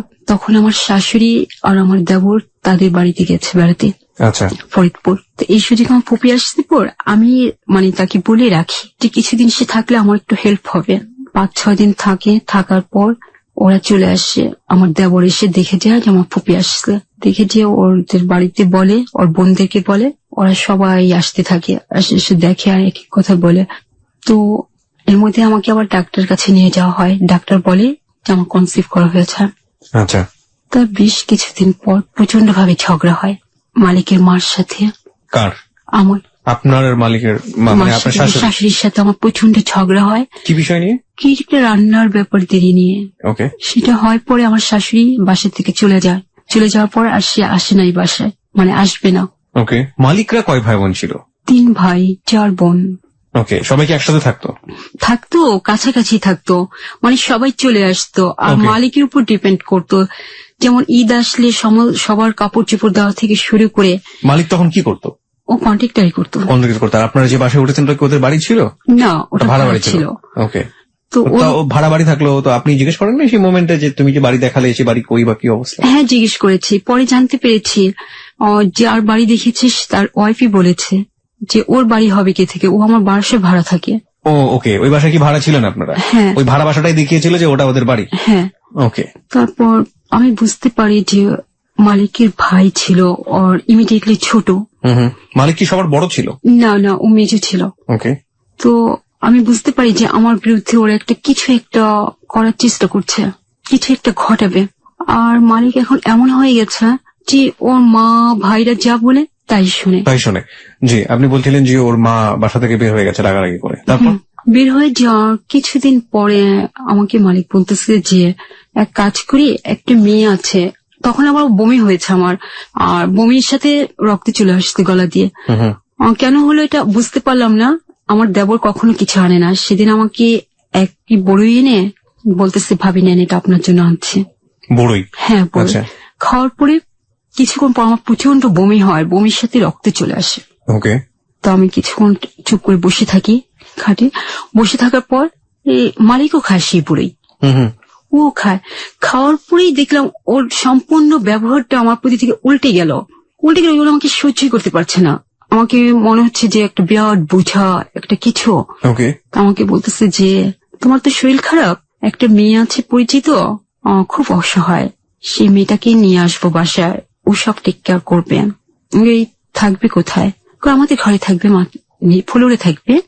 ফ্লোরে কেন থাকবে? অন্য একটা মেয়ে না, মেয়েটা খুব অসহায়, বিয়ে হয়েছিল, আমার হাজবেন্ডের সাথে পরিত্যক্ত হয়ে গেছে, কিন্তু মেয়েটা ভালো, সব কাজকর্ম করতে পারবে, সবকিছু করতে পারবে। আমি বললাম যে না, মেয়েটাকে তুমি আনতে পারবে না। কেন? আমাকে অসহায় মেয়ে হাজার হাজার আছে, সমাজে কয়টা মেয়েকে তুমি সহায় করতে পারবে? আর একটা উপযুক্ত মেয়ে কেন থাকবে আমার বেডরুমে? তো আমি কথা বলাতে ও আমার দিকে এমন করে তাকালো, মানে বাড়িতে তখন আমাকে পিটায় ধরে। তারপর আমাকে বলো যে ভাত বাড়ো। তো আমি বলতেছি যে তোমরা একটু বেরিয়ে খাও না, আমার খুব খারাপ লাগছে। তো ওর ভাই বলল ভাত দিলে দিতে বলেন, নয়তো আমি ঘুমিয়ে পড়লাম। তো আমাকে বলছে যে ভাত দাও। তো আমার উঠতে 5 মিনিট দেরি হয়েছে, এবং থাম করে আমাকে একটা থাপ্পড় দিয়ে বসলো। আপনার হাজবেন্ড? হ্যাঁ, থাপ্পড় দিয়ে বসে পর আমি ঘুরে খাটের উপর পড়ে গেলাম। পড়ে যাওয়ার পর তারপর আমার মারলে কেন? আমাকে কেন মারবে? আমি ভাত বাড়তে বলেছিলাম কতক্ষণ আগে, দেরি হয়েছে কেন? তো আমার তখন প্রচন্ড রাগ ধরে যায়। প্রচন্ড রাগ ধরে যাওয়ার পর আমি, কেন মারবে তুমি আমাকে এই মুহূর্তে বাসায় দিয়ে আসবা, আর আমি এখানে থাকবো না একটা মুহূর্ত। তো বলার পর আমাকে ধাম ধাম করে কয়েকটা খুশি মারে, মাথায়, চোখে, মুখে। ওর ভাই এসে আমাকে না ছাড়িয়ে সেও আমার গায়ে হাত তুলে পরে আমি তখন বকা দিয়ে বসি, তুই আমাকে কেন মারবি, তুই কে? তখন ওর ভাই বিশ্রী বকা দেওয়ার পর আমি বলি, মালিককে বলেছি, তোর ভাই কেন আসবে মাঝখানে, কেন তোর ভাই আমার সাথে ধরনের আচরণ করবে, আর তুই কেন মারবি আমাকে, এক্ষুনি বাসায় দিয়ে আসবি। এই কথা বলাতে মালিক আমাকে বিছানায় ধাক্কা দিয়ে ফেলে দিয়ে আমার পেটের উপর দাঁড়িয়ে পেটে পাড়া দিয়ে বলে, পেটের বাচ্চা পেটে মেরে ফেলবো। অনেক মারধর করে এমন অবস্থা হয়ে যায় আমার, যে আমার মুখ দিয়ে শুধু সাদা ফেনা আসতে থাকে, আমার সেন্সলেস অবস্থা হয়ে যায়, আমার কোনো জ্ঞান থাকে না। হাতের চুড়িগুলি সব ভেঙে যায়, কানে দুল ছিল সেটা ছিটে পড়ে যায়। আমি কিছু আর বলতে পারি না। রাত কখন পার হয়েছে আমি কিছু জানি না। তারপর ভোরবেলাতে কারো স্পর্শে আমার ঘুম ভাঙে। তাই দেখি মালিক আমাকে ধরে আমার মাথায় হাত বোলাচ্ছে পর আমার একটা ঘৃণা জমে গেল ওর প্রতি। হাতটা সরিয়ে দিলাম, ঘুরে অন্যদিকে তাকিয়ে বসে আছে। তারপর আমাকে বলে যে চলো বাসায় দিয়ে আসবো। না, বললাম এখন আমি যেতে পারবো না বাসায়। এখনই যাবা তুমি, এখনই দিয়ে আসবো। তখন আবার আমার বাবা মারা যে পুরনো ঢাকা গ্যান্ডারিয়া ছিল, সেখান থেকে ওরা চলে আসছে মাতোয়াল। আচ্ছা, মানে বাসা ট্রান্সফার করে ফেলেছে। বাসা আমি চিনি না তখন। আমি বললাম আমি এখন যেতে পারবো না, আমি বাসা চিনি না, আমি খুঁজে বের করবো বলে ও আমাদের বাসায় আমাকে নিয়ে আসে। তার আগের দিন রাত থেকে আমি একটু পানি খাইনি, মারধর করছে, তখনও খাওয়া হয়নি। রাস্তায় যখন আসি আমার এত পানি পিপাসা লাগছে যে বলার মতো না। আমার প্রচন্ড শরীর ব্যথা করছে আর পেটে অসম্ভব ব্যথা হচ্ছে, যন্ত্রণা হচ্ছে। আমি বারবার বলতেছি, যখন এই যে ক্ষেতগুলো থাকে না মাতোয়াল যাওয়ার পথে, তখন অনেক গ্রাম সাইড ছিল, তখন আমি বলি একটু রিক্সাটা থামাও, আমি এখান থেকে একটু পানি খাবো। আমি ওকে কয়েকবার এই কথাটা বলি, তো কোনো কথা বলে না। সোজা মাতোয়াল নিয়ে আসে, মাতোয়াল না, তখন কোনাপাড়ার দিকে ছিলাম, মাতোয়ালের থেকে দৌড়ে তখন কোনাপাড়া আসে। যখন নাকি একটা হোটেল পরে সামনে খাবার, সেখান থেকে আমাকে এক গ্লাস পানি দেয়, আর আমি পানিটা ভিখারির মতো যেন না পেয়েছি এমন করে এক ঠোকে পানিটা খেয়ে ফেলে। খেয়ে পরে আমার বাসায় নিয়ে এসে উল্টো ও ছুটপাট দেখায়, আমার নামে নানান কথা বলে। আমি কথা শুনি না, কোনো কাজকর্ম করি না, করি না শিখি না। তো আমার যে ফুপুটা আমার বাসায় ছিল, সেই ফুপুটার জন্য সম্ভবত এগুলো করেছে, সে এতদিন ছিল কেন আমার বাসায়। তো আমার ফুপুটা যখন বলে, আমি বললাম আপনি ছিলেন দেখেই তো করেছে, আপনারা যাতে না যান তার জন্য করেছে, আমাকে এভাবে মারধর করেছে। আমি এগুলো আগেই বুঝতে পেরেছিলাম, কিন্তু আমার কথা আমার বাবা মা তখন ব্যথিত না হয়ে আমার ফুপু আমাকে চড় মারে গালের মধ্যে ধরে, আপনার হাজবেন্ডের সামনে। হ্যাঁ, আমরা কি অভুক্ত ভিখারি যে তোমার বাসা থাকার জন্য পড়ে গেছিল, তুমি তো থাকতে বলছো। তখন আমার হাজবেন্ড বলে, দেখছেন কিভাবে মিথ্যে কথা বলে। এসব কিচ্ছু বলা হয়নি, ও খারাপ বিহেভ করেছে, বকাবাজি করেছে, যার জন্য ওকে মারা হয়েছে। একথা বলে ওই যে চলে আসে বাসায়। অনেকদিন যায় না আমার ওখানে। তো আমার শরীর খুব খারাপ হতে থাকে। একদিন ও যায় দুপুরবেলা আমার জন্য হরলিক্স আর কিছু ফল নিয়ে যায়। আমি তখন শুয়ে আছি। আমি বলে কেমন আছো, ঘুমিয়ে গিয়েছিলাম। আমার মাথায় হাত রাখাতে আমি ঘুম ভাঙি। বলে কেমন আছো তুমি? আমি বলি ভালো না। কেন? আমাকে প্লিজ আমাকে একটু ডাক্তারের কাছে নিয়ে যাও। তোমাকে ডাক্তারের কাছে যাওয়া খুব দরকার। আমি কি হ্যাঁ খুবই দরকার, আমার মনে হচ্ছে কিছু একটা হয়ে যাচ্ছে। বলার পক্ষে ঠিক আছে, তুমি কিছুদিন অপেক্ষা করো, আমার হাতে এখন টাকা নেই, টাকা আসলে আমি তোমাকে নিয়ে যাব। কিন্তু তার পরের দিন এমন ব্যথা হয় আমার, হঠাৎ করে সকাল থেকে ব্যথা হয়, আমি বুঝতে পারি না আসলে ব্যথাটা হচ্ছে কেন। আমি এই ধারণা আমার কোনো, সেদিন আমার মা ছিল না বাসায়, কেউ ছিল না, আমি আমার ছোট বোন বাসায়, আর ভাইগুলো তো সব বাইরে। তো হঠাৎ করে আমার এত ব্যথা যে আমি সহ্য করতে পারছি না, আমি নীল হয়ে যাচ্ছি পুরো। তো ব্যথাটা গেল, রাত গেল, মা রাত্রে আসলো। তখন আমার বাচ্চার বয়স 4 মাস শেষ হয়ে 5 মাসে পড়েছে। তারপর আমি টয়লেটে যেতে পারছি না, বাথরুমে যেতে পারছি না, আমার এতটা সময় আমি পাচ্ছি না। ওকে। তো আমি বললাম যে আমার খুব খারাপ লাগছে। আমার বোন একটা প্লাস্টিকের ঢিস ছিল, ওই ঢিসটা আমাকে দেয় যে তুমি এটা উপরে দাঁড়াও। তো মোটামুটি দাঁড়ায়, তো ওগুলো অনেক পানি পড়তে থাকে। তো আমার ওখানেই কোনাপাড়ার দিকে আমার আব্বার এক বন্ধু ছিল, তার বউ এরকম কাজ করতো, ধাত্রীর কাজ করতো। জি। তো তাকে ডাকে আনা হয়। সে আমাকে দেখে বলে ওর তো বাচ্চাটা নষ্ট হয়ে যাবে। বাচ্চাটা নষ্ট হয়ে যাবে? নষ্ট হয়ে গেছে অলরেডি, যেহেতু পানি ভেঙে গেছে, এই বাচ্চা থাকবে না, ওকে তাড়াতাড়ি হাসপাতালে নেওয়া দরকার।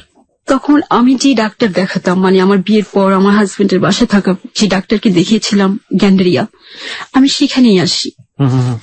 একটা সিএনজি নিয়ে আসি, কিন্তু সিএনজি এমন অবস্থা যে ব্লাড দিয়ে ভেসে যায় সিএনজি। আর আমি চিৎকার করে কান্নাও করতে থাকি। আমার কান্নার চোটে সিএনজি আলা মানে কিভাবে যে সিএনজি চালায় বলার মতো না। এসে দেখি ক্লিনিক তালা মারা। তো পাশের এক ভদ্রলোক বের হচ্ছিল, সে আমার অবস্থা দেখে বলে মেয়েটাকে তো মেরে নিয়ে আসছেন, আনেন আমার বাসায় নিয়ে আসেন। ওই ভদ্রলোক আর সিএনজি আলা আমাকে ধরে ওনার বাসায় নিয়ে ওনার খাটের উপর শোয়া দেয়। ওনার বউকে বলে যে তুমি ওর যত্ন নাও, আমি ডাক্তারকে ফোন দিচ্ছি। তো ওই ভদ্রলোক ফোন দেয়, আর তো বারবার ফোন দিয়ে ওই ভদ্রলোক গিয়ে ডাক্তারকে নিয়ে আসে। ডাক্তারকে নিয়ে এসে আমাকে তাড়াতাড়ি করে রুমে ঢোকানোর পর মানে সবাই ভাবছে যে অপারেশন করতে হবে, কিন্তু অপারেশন করতে হয়নি, বাচ্চাটা অ্যাবর্শন হয়ে গেছে নিজের থেকে।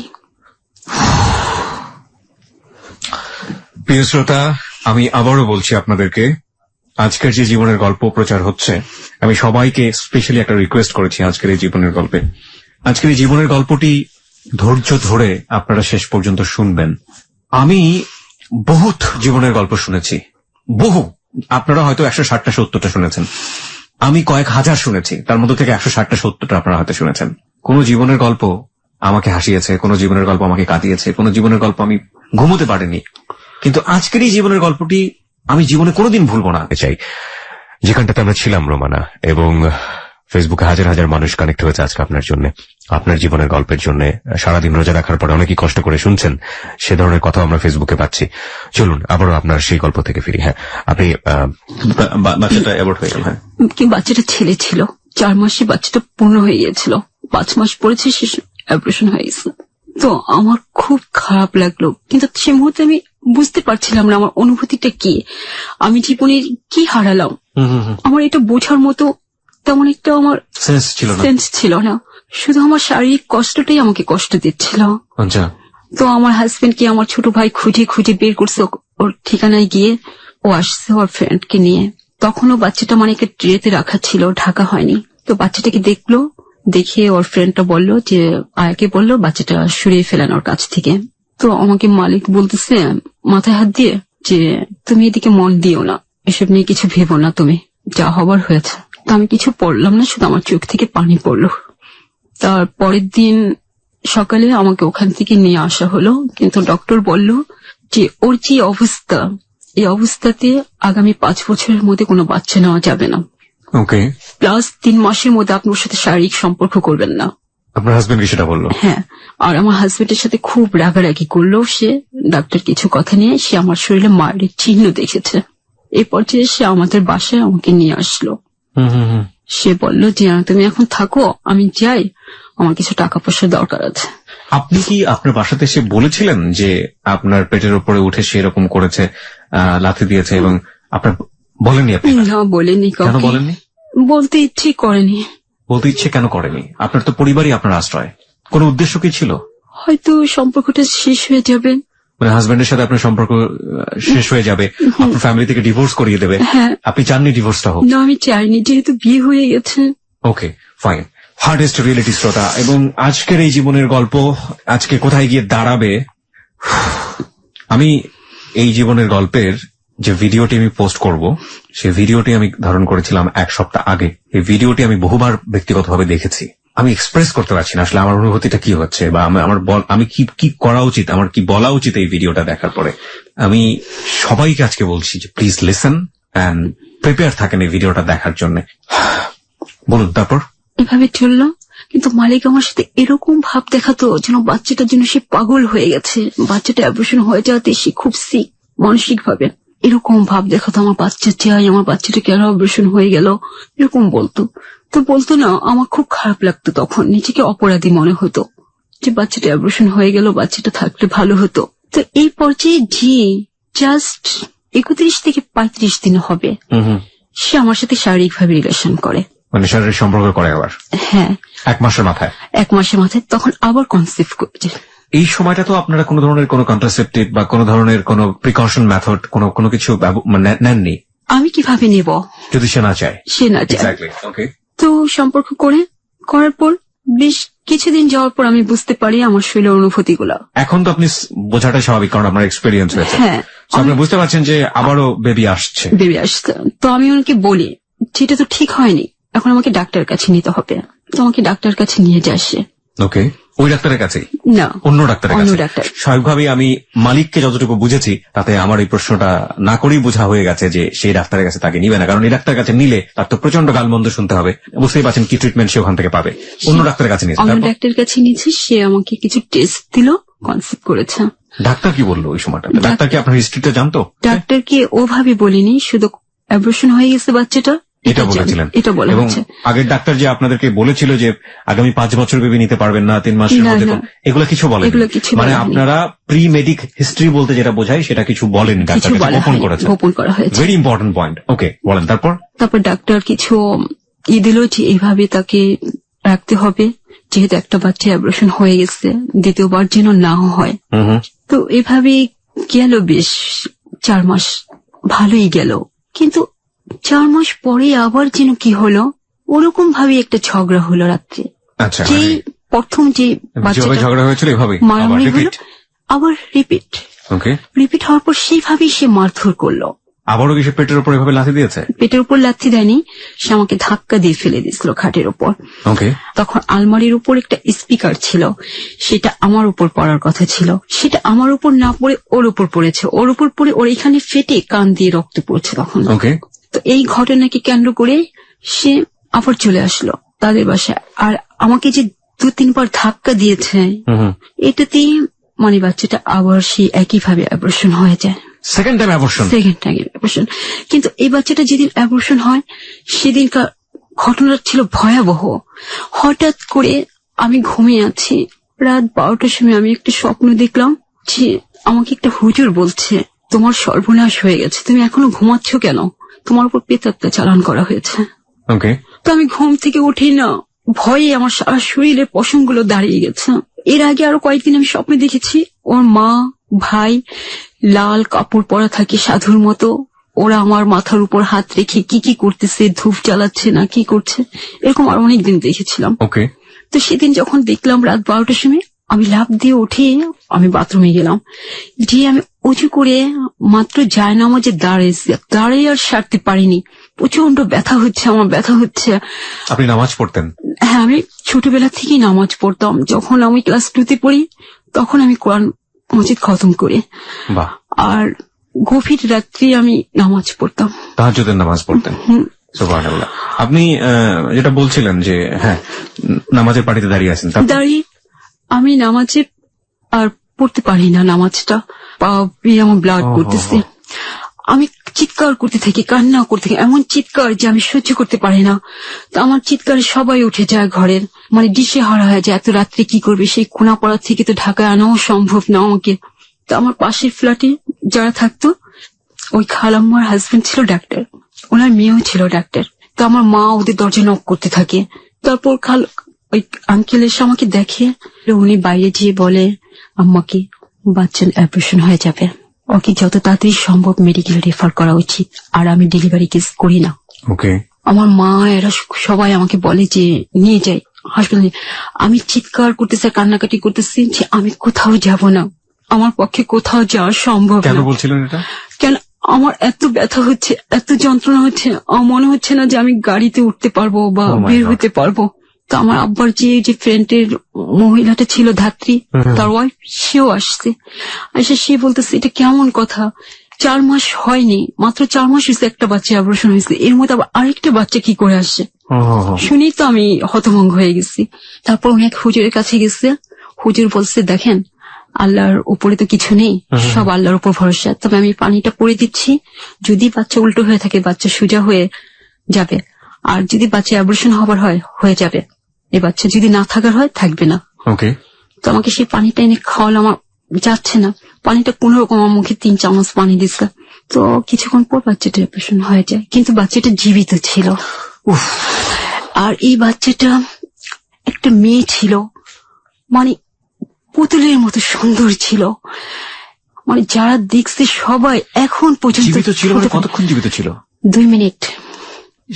সে আমার মা নাকি চামচ দিয়ে ঠোঁট নাড়ছিল, চামচ দিয়ে পানি দিছে, 2 চামচ পানি খেয়েছে। সে পানি খেয়েছে, সে 2টা শ্বাস ছাড়ছে।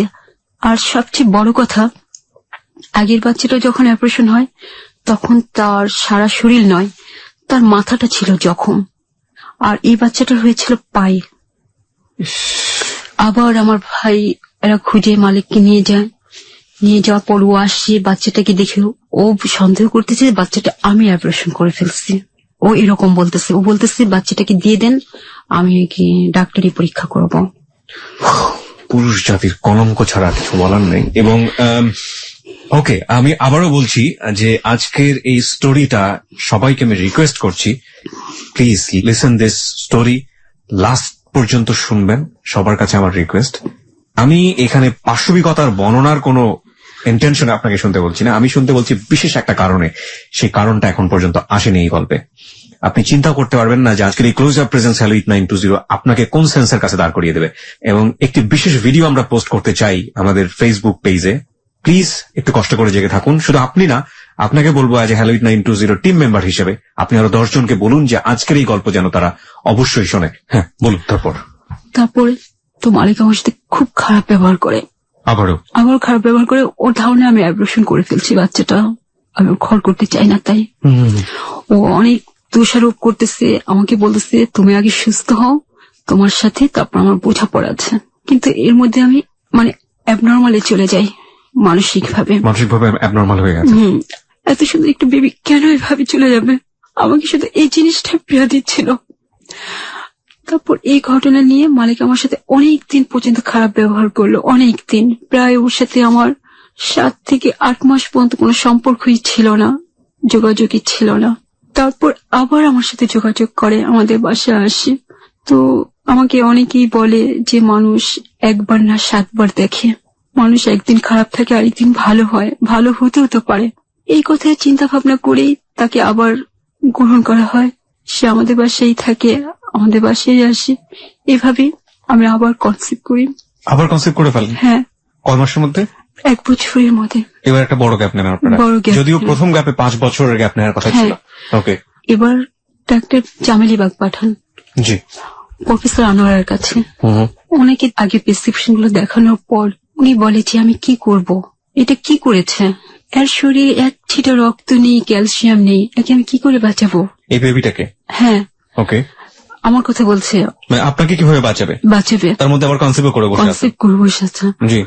তো এইভাবে উনি ট্রিটমেন্ট দিচ্ছে, আর প্রতি এসে আমাকে পাওয়ারফুল ইনজেকশন করা হচ্ছে, সপ্তাহে 2টা করে, 2500 পাওয়ারের। 2500 পাওয়ারের কি এটা অ্যান্টিবায়োটিক? হ্যাঁ হ্যাঁ, যাতে অ্যাবর্শন না হয় বাচ্চাটার। OMG, আমি ডক্টর না, I not a physician, but আপনি চিন্তা করে দেখুন সিচুয়েশনের জায়গা থেকে, প্রতিদিন 2500 পাওয়ার, যে মেয়ের শরীরে ব্লাড নেই।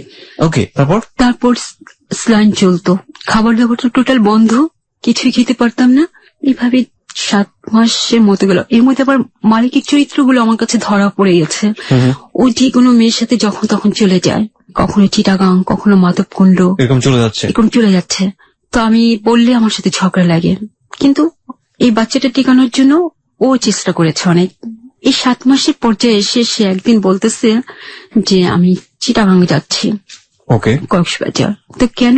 তার কাছে আমি কিছু মেয়ের ছবি দেখতে পাই, আমি প্রশ্ন করাতে সে খুব রেগে যায়, মানে আমার কোনো কিছু জানার অধিকার নেই। আমার কেন থাকবে না জানার অধিকার? আপনারই তো অধিকার আছে, আর কার অধিকার থাকুক বা না থাকুক। এ নিয়ে আমার সাথে তুল কালাম ভাবে ঝগড়া হয় পর আবারও সেই ধাক্কা ধাক্কির পর্যায়ে চলে যায়, আবারও হাতাহাতি চলে যায়। তো এবার আমাকে আমার বাবা মা খুব বকা দেয় যে ও জাহান্নামে যাক, তুই কেন যাস ওর সাথে কথা বলতে। রাইট। এই কথা বলে সে চলে যায়, যে মানে প্রচন্ড ঝগড়াঝাটি হয়, আর এমন ঝগড়াঝাটি করতো মানে অশ্লীল পর্যায়ে, যেগুলো আমার বাজে কথা বলতো, আমার সহ্য করা একেবারে সম্ভব ছিল না। তো এইভাবে চলে গেল। বাচ্চাটা যখন হবে তখন ডাক্তার বলল যে 1 মাস আগে ভর্তি হতে হবে, প্লাস বাচ্চা হওয়ার পর কতদিন থাকতে হয় তা জানা নেই। তো আমি টোটাল অ্যামাউন্ট চিন্তা করে দেখলাম 1 থেকে 1.5 লাখ টাকা চলে যাবে। ওকে, 1.5 লাখ টাকা কোথা থেকে বিয়ার করবে আমার বাবা এত টাকা এই মুহূর্তে? আর তখন আমাদের আর্থিক সংকেত অতটা ভালো না, জি। আর মালিকের কোনো খবর নেই। আমি টোটাল চিন্তা ভাবনা করে আমি বলতেছি কি থাক, ওখানে আর আমি যাব না। উনি আবার আমাকে আল্ট্রাসোনোগ্রাম দিয়েছিল আর কিছু টেস্ট দিয়েছিল 7 মাসে যখন পড়ছে এগুলো করার জন্য, সেগুলো না করে আমি ওখানে যাওয়া বাদ দিয়ে দিই।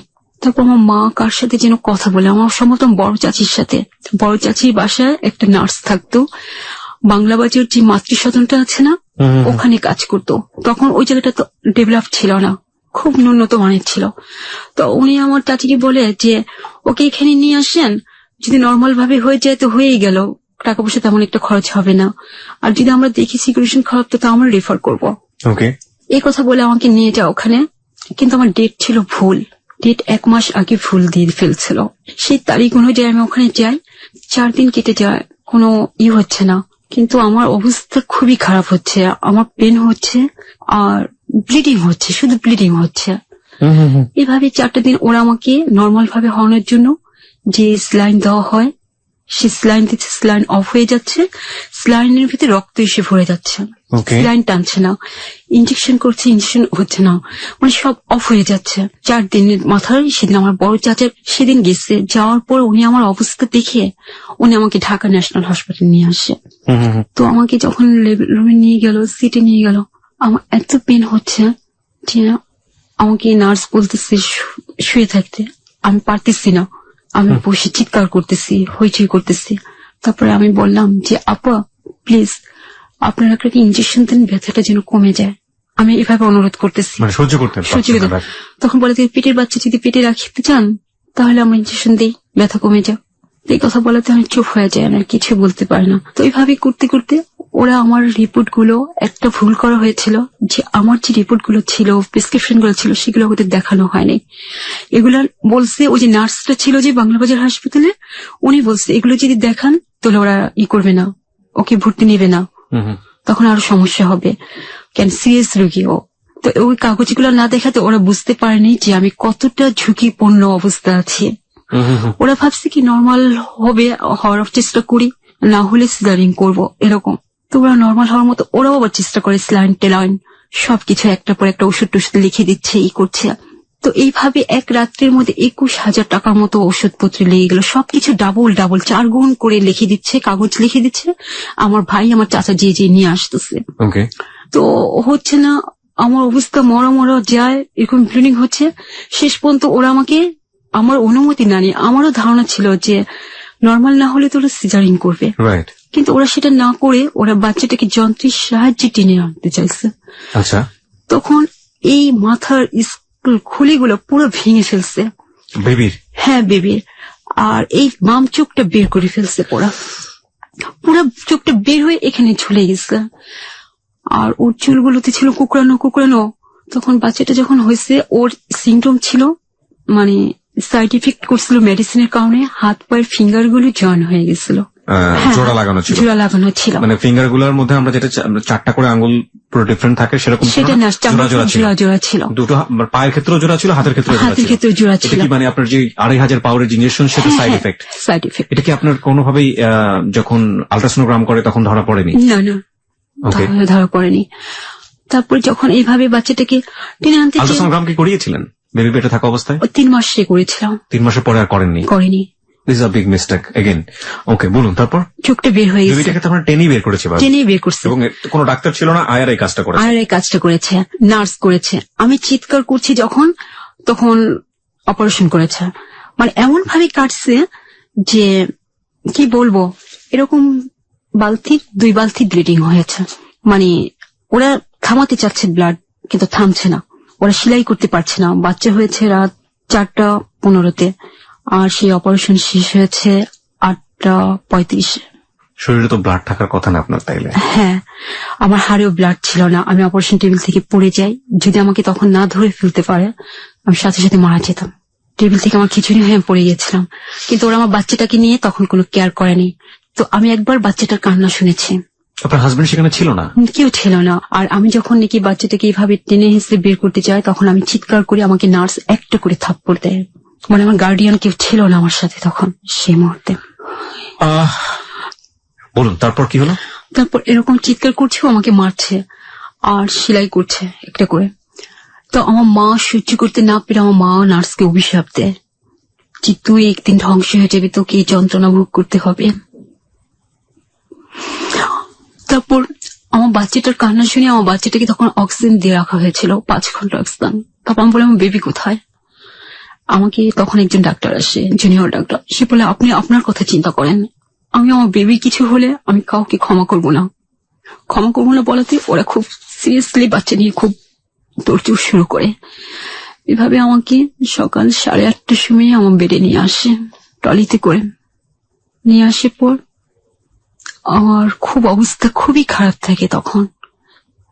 বাচ্চাটাকে আমি দেখি আমি কিছুই বলি না, কোনো কথা বলার মতো তখন আমার কোনো অনুভূতি ছিল না। তখন শুধু আমার মনে হয়েছিল যে আমি যদি বেঁচে না থেকে এই যাত্রায় মরে যেত, সেটাই আমার জন্য সবচেয়ে বেটার ছিল। Now it's time for break, প্রিয় শ্রোতা, এবং এই অনুভূতি আমাদের অনেকেরই হবে। জি, আপনি আপনার সন্তানকে দেখলেন, সন্তানকে দেখার পরে পৃথিবীর সমস্ত মায়ের অনুভূতি যেটা হয় সেই অনুভূতির চাইতে আপনার অনুভূতি ভিন্ন, এটা আমরা বুঝতে পারছি। বলুন তারপর। তারপর সকাল 9টার দিকে আমি কিছুই বলতে পারলাম না, আমি শুধু বাচ্চাটার দিকে তাকিয়ে রইলাম। বাচ্চাটাকে অনেকক্ষণ পর আমার তন্ত্রের মতো চলে আসছিল। এর মধ্যে একজন নার্স এসে আমাকে ঘুম থেকে উঠালো, উঠে বললো ডক্টর আসছে, উনি বাচ্চাটাকে দেখবে। তো উনি বাচ্চাটাকে দেখলো, দেখে বলল যে আপনাকে সান্ত্বনা দেওয়ার মতো ভাষা আমার জানা নেই, তবে আমার একটা অনুরোধ আপনার প্রতি, বাচ্চা যেন কখনো আপনার আদর স্নেহ থেকে বঞ্চিত না হয়। তো আমি শুধু ওনার দিকে তাকিয়ে রইলাম, আমি আর কিছুই বললাম না ওনাকে। তারপর আরো 2জন আসলেন ডাক্তার, শিশু বিশেষজ্ঞ, ওনারাও বাচ্চাটাকে দেখলেন। এক একজন আমাকে এক এক ধরনের প্রশ্ন করছে, আমি কোনো কথা বলছি না, কিন্তু আমার একটাই ধারণা, মূল ধারণা, আমার বাচ্চার ফেজে কোনো সমস্যা হওয়ার কথা নয়।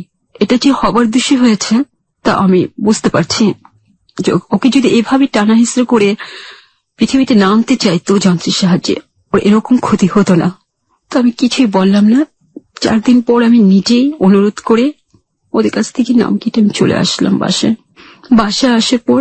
আপনার বাচ্চাকেও দেখতে যায়নি ওই মুহূর্তে? ওখানে 4 দিন আপনি বাচ্চা নিয়ে আছেন, আপনার হাজবেন্ডও দেখতে যায়নি? আমার হাজবেন্ডকে বলে নেওয়া হয়েছিল, কিন্তু সে যে এমন বিহেভ করেছে যে বলার মতো না। কি করলো? আমাকে বলেন যে এরকম বাচ্চা হওয়ার যেহেতু না হয় ভালো ছিল।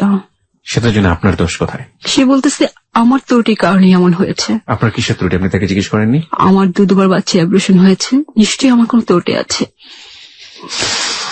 তারপর আমি আমার বাবার বাসায় চলে আসলাম।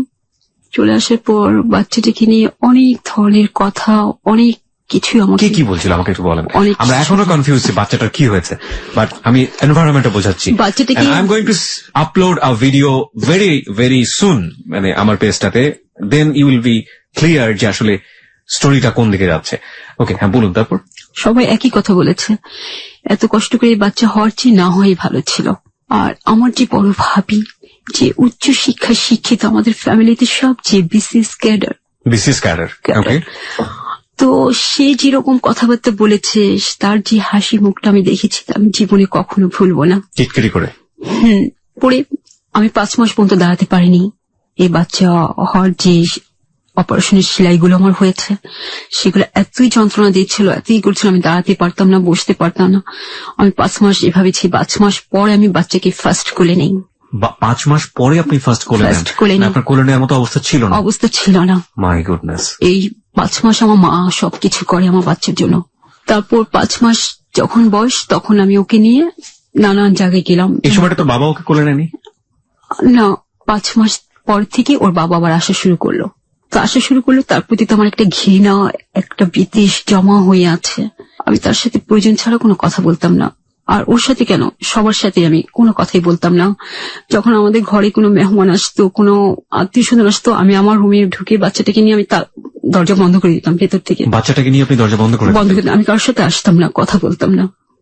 কেন বন্ধ করতেন? কেন সবাই এক এক ধরনের কথা বলে বাচ্চাটাকে দেখে। হ্যাঁ, তারপর আমি এভাবে নানান জায়গায় যাই, আমার হাজবেন্ডও এর মধ্যে কিছু সহযোগিতা আপনি করেছে। একটু বলবেন, স্বাভাবিক বাচ্চারা যেভাবে বড় হয়, 5 মাসের বাচ্চারা যে ধরনের আচরণ করে, যে ধরনের লুকে থাকে, আমাদের শ্রোতা যারা আছে তারা অনেকেই বুঝতে পারছে না যে প্রবলেমটা কি, এগুলো একটু আইডেন্টিফাই করবেন যে কি করতো 5 মাস বয়সে, কি ধরনের আচরণ করতো, যেটা থেকে সাধারণ মানুষ।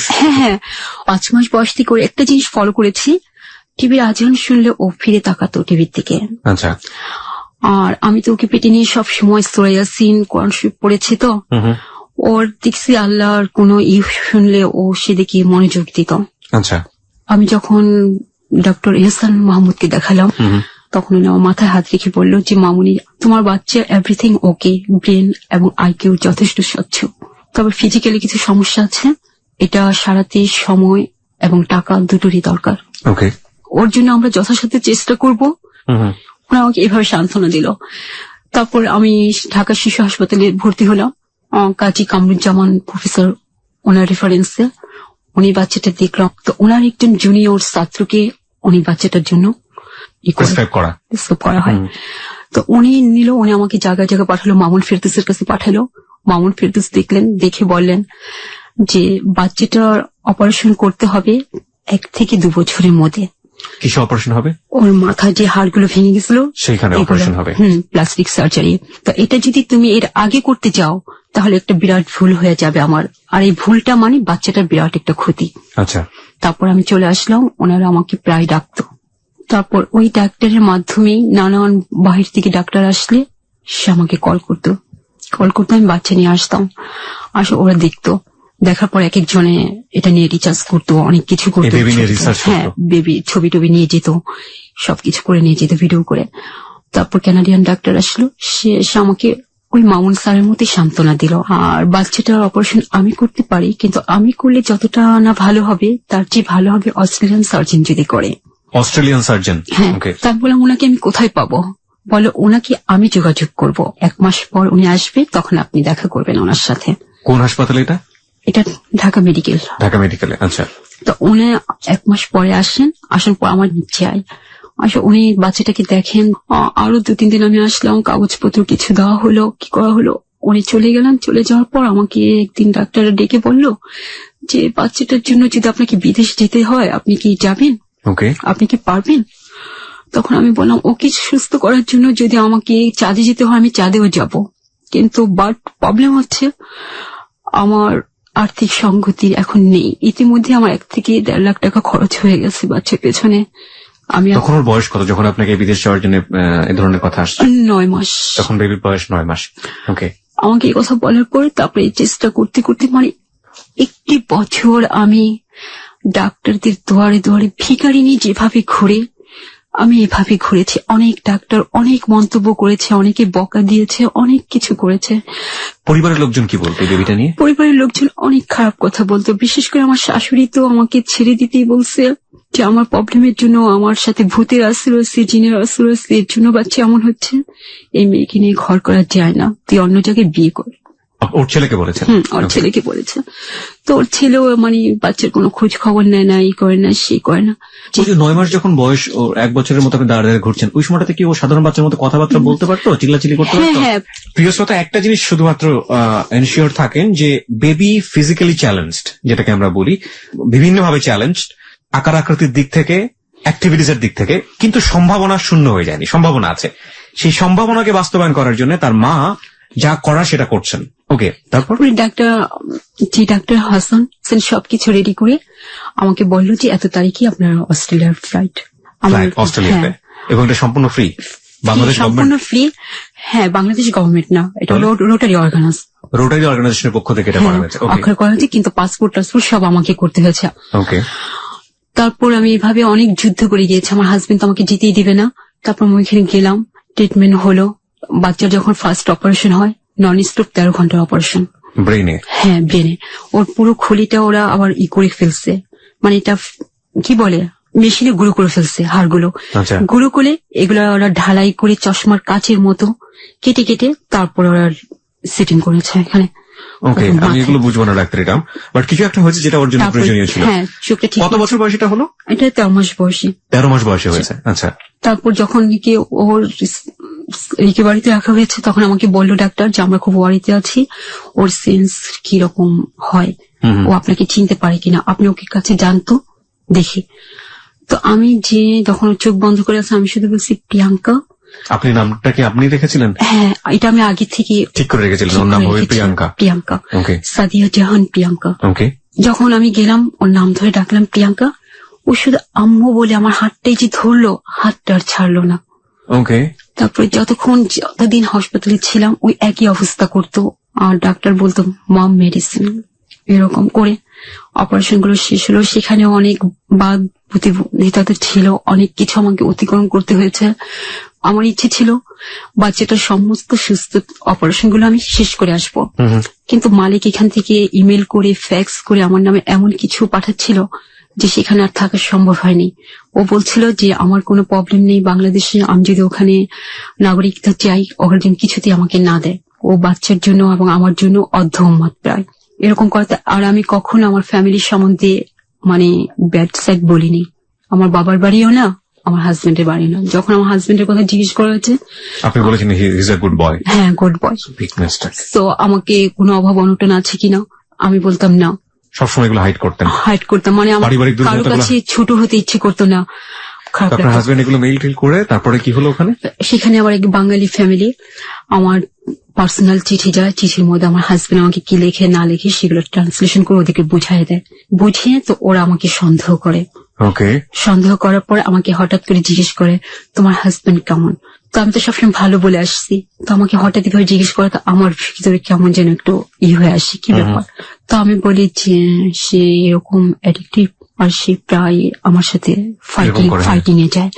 তো ওরা আমার কথাটা বিশ্বাস করে না, ওরা ভাবছে যে আমার ওই দেশের প্রতি লোভ চলে আসছে, যে কারণে আপনি ওইভাবে আমি থাকতে চাচ্ছি। আমার বাংলাদেশে আমি বাংলাদেশে আসলাম। বাংলাদেশে এসে আমার শুরু হলো আরেক যুদ্ধ। আমার হাজবেন্ড তো পুরো একদম বাইরে চলে গেছে, আমার আয়ত্তের ভেতর নেই। এদিকে আমার ফ্যামিলিতে আমি একটা বোঝা হয়ে গেলাম, সবার কাছে আমি একটা খারাপ হয়ে গেলাম, এইভাবে যে আমি যে কেন ওখানে থাকতে পারলাম না, আমি কেন এত বড় সুযোগটা হাতছাড়া করে আবার তাদের বোঝা হয়ে যাচ্ছি। এভাবে করে ওরা আমাকে প্রায় খারাপ ব্যবহার করতে লাগলো। খারাপ ব্যবহার করতে করতে এভাবে 10টি বছর পার হয়ে গেল। ফ্যামিলিতে 10টা বছর পার হয়ে গেল। মাঝখানে বাচ্চা হঠাৎ করে আমার ট্রিটমেন্টের পর আর কোন চিকিৎসা আমি করতে পারিনি, আমার আর্থিক অবস্থা ছিল না, ওর অ্যান্টিবায়োটিক সব বন্ধ ছিল। হঠাৎ করে 2011-তে তার ব্রেন স্ট্রোক করে। 2011-তে ব্রেন স্ট্রোক করে, তখন বয়স কত? 6 থেকে 7। তখনও কি আপনার হাজবেন্ডের সাথে আপনার থাকা হচ্ছে না? কেন? এর মধ্যে তার সাথে আমার অনেক কিছু হয়ে গেছে। কিরকম? অনেক ঝোট ঝামেলা গেছে তার চারিদিকে। তখন আপনি থাকছেন কোথায়? আমি বাবা মার কাছেই থাকছি। তারপর বাচ্চাকে নিয়ে এইভাবে স্ট্রোক করার পর আমার যা ছিল গয়নাগাটি সব বিক্রি করে আমি ডাক্তার দেখালাম। 6-7 বছর বয়সে আপনি যতটুকু রিকভারি করে নিয়ে আসলেন অস্ট্রেলিয়া থেকে, ও কি পারতো সাধারণ ছেলে মেয়েদের মতো মুভমেন্ট করতে? হ্যাঁ, একদম ফুল মুভমেন্টে ছিল। সে ক্লাস 2-তে পড়া সম্পূর্ণ কমপ্লিট করেছিল ইংলিশ মিডিয়ামে, এবং আরবিতে সে পুরো কায়দাটা শেষ করেছিল। একদম নর্মাল ছেলে মেয়েদের মতো, একদম নর্মাল, যা একবার বলতাম তাই ব্রেনে কেস করতো। ওকে, দ্যাটস রিয়েলি অ্যামেজিং। গ্রেট। তারপর ট্রিটমেন্ট করলাম, যত ধাপে ধাপে এমআরআই, সিটি স্ক্যান এগুলো করে সব চিকিৎসা হলো। কেউ আমাকে বাজে মন্তব্য করলো যে বাচ্চার জন্য কি দরকার এত কষ্ট করার। এভাবে 10টি বছর পার হয়ে গেল। পার হয়ে যাওয়ার পর আমার 2 ভাই যে আছে এখন আমাদের ফ্যামিলিতে, যে সাথে আমার বাবা মা থাকতো, ওরা বিয়ে করলো। ওরা বিয়ে করার পর এমন পর্যায়ে চলে আসলো যেখানে আমার থাকার মতো কোনো অবস্থাই নেই।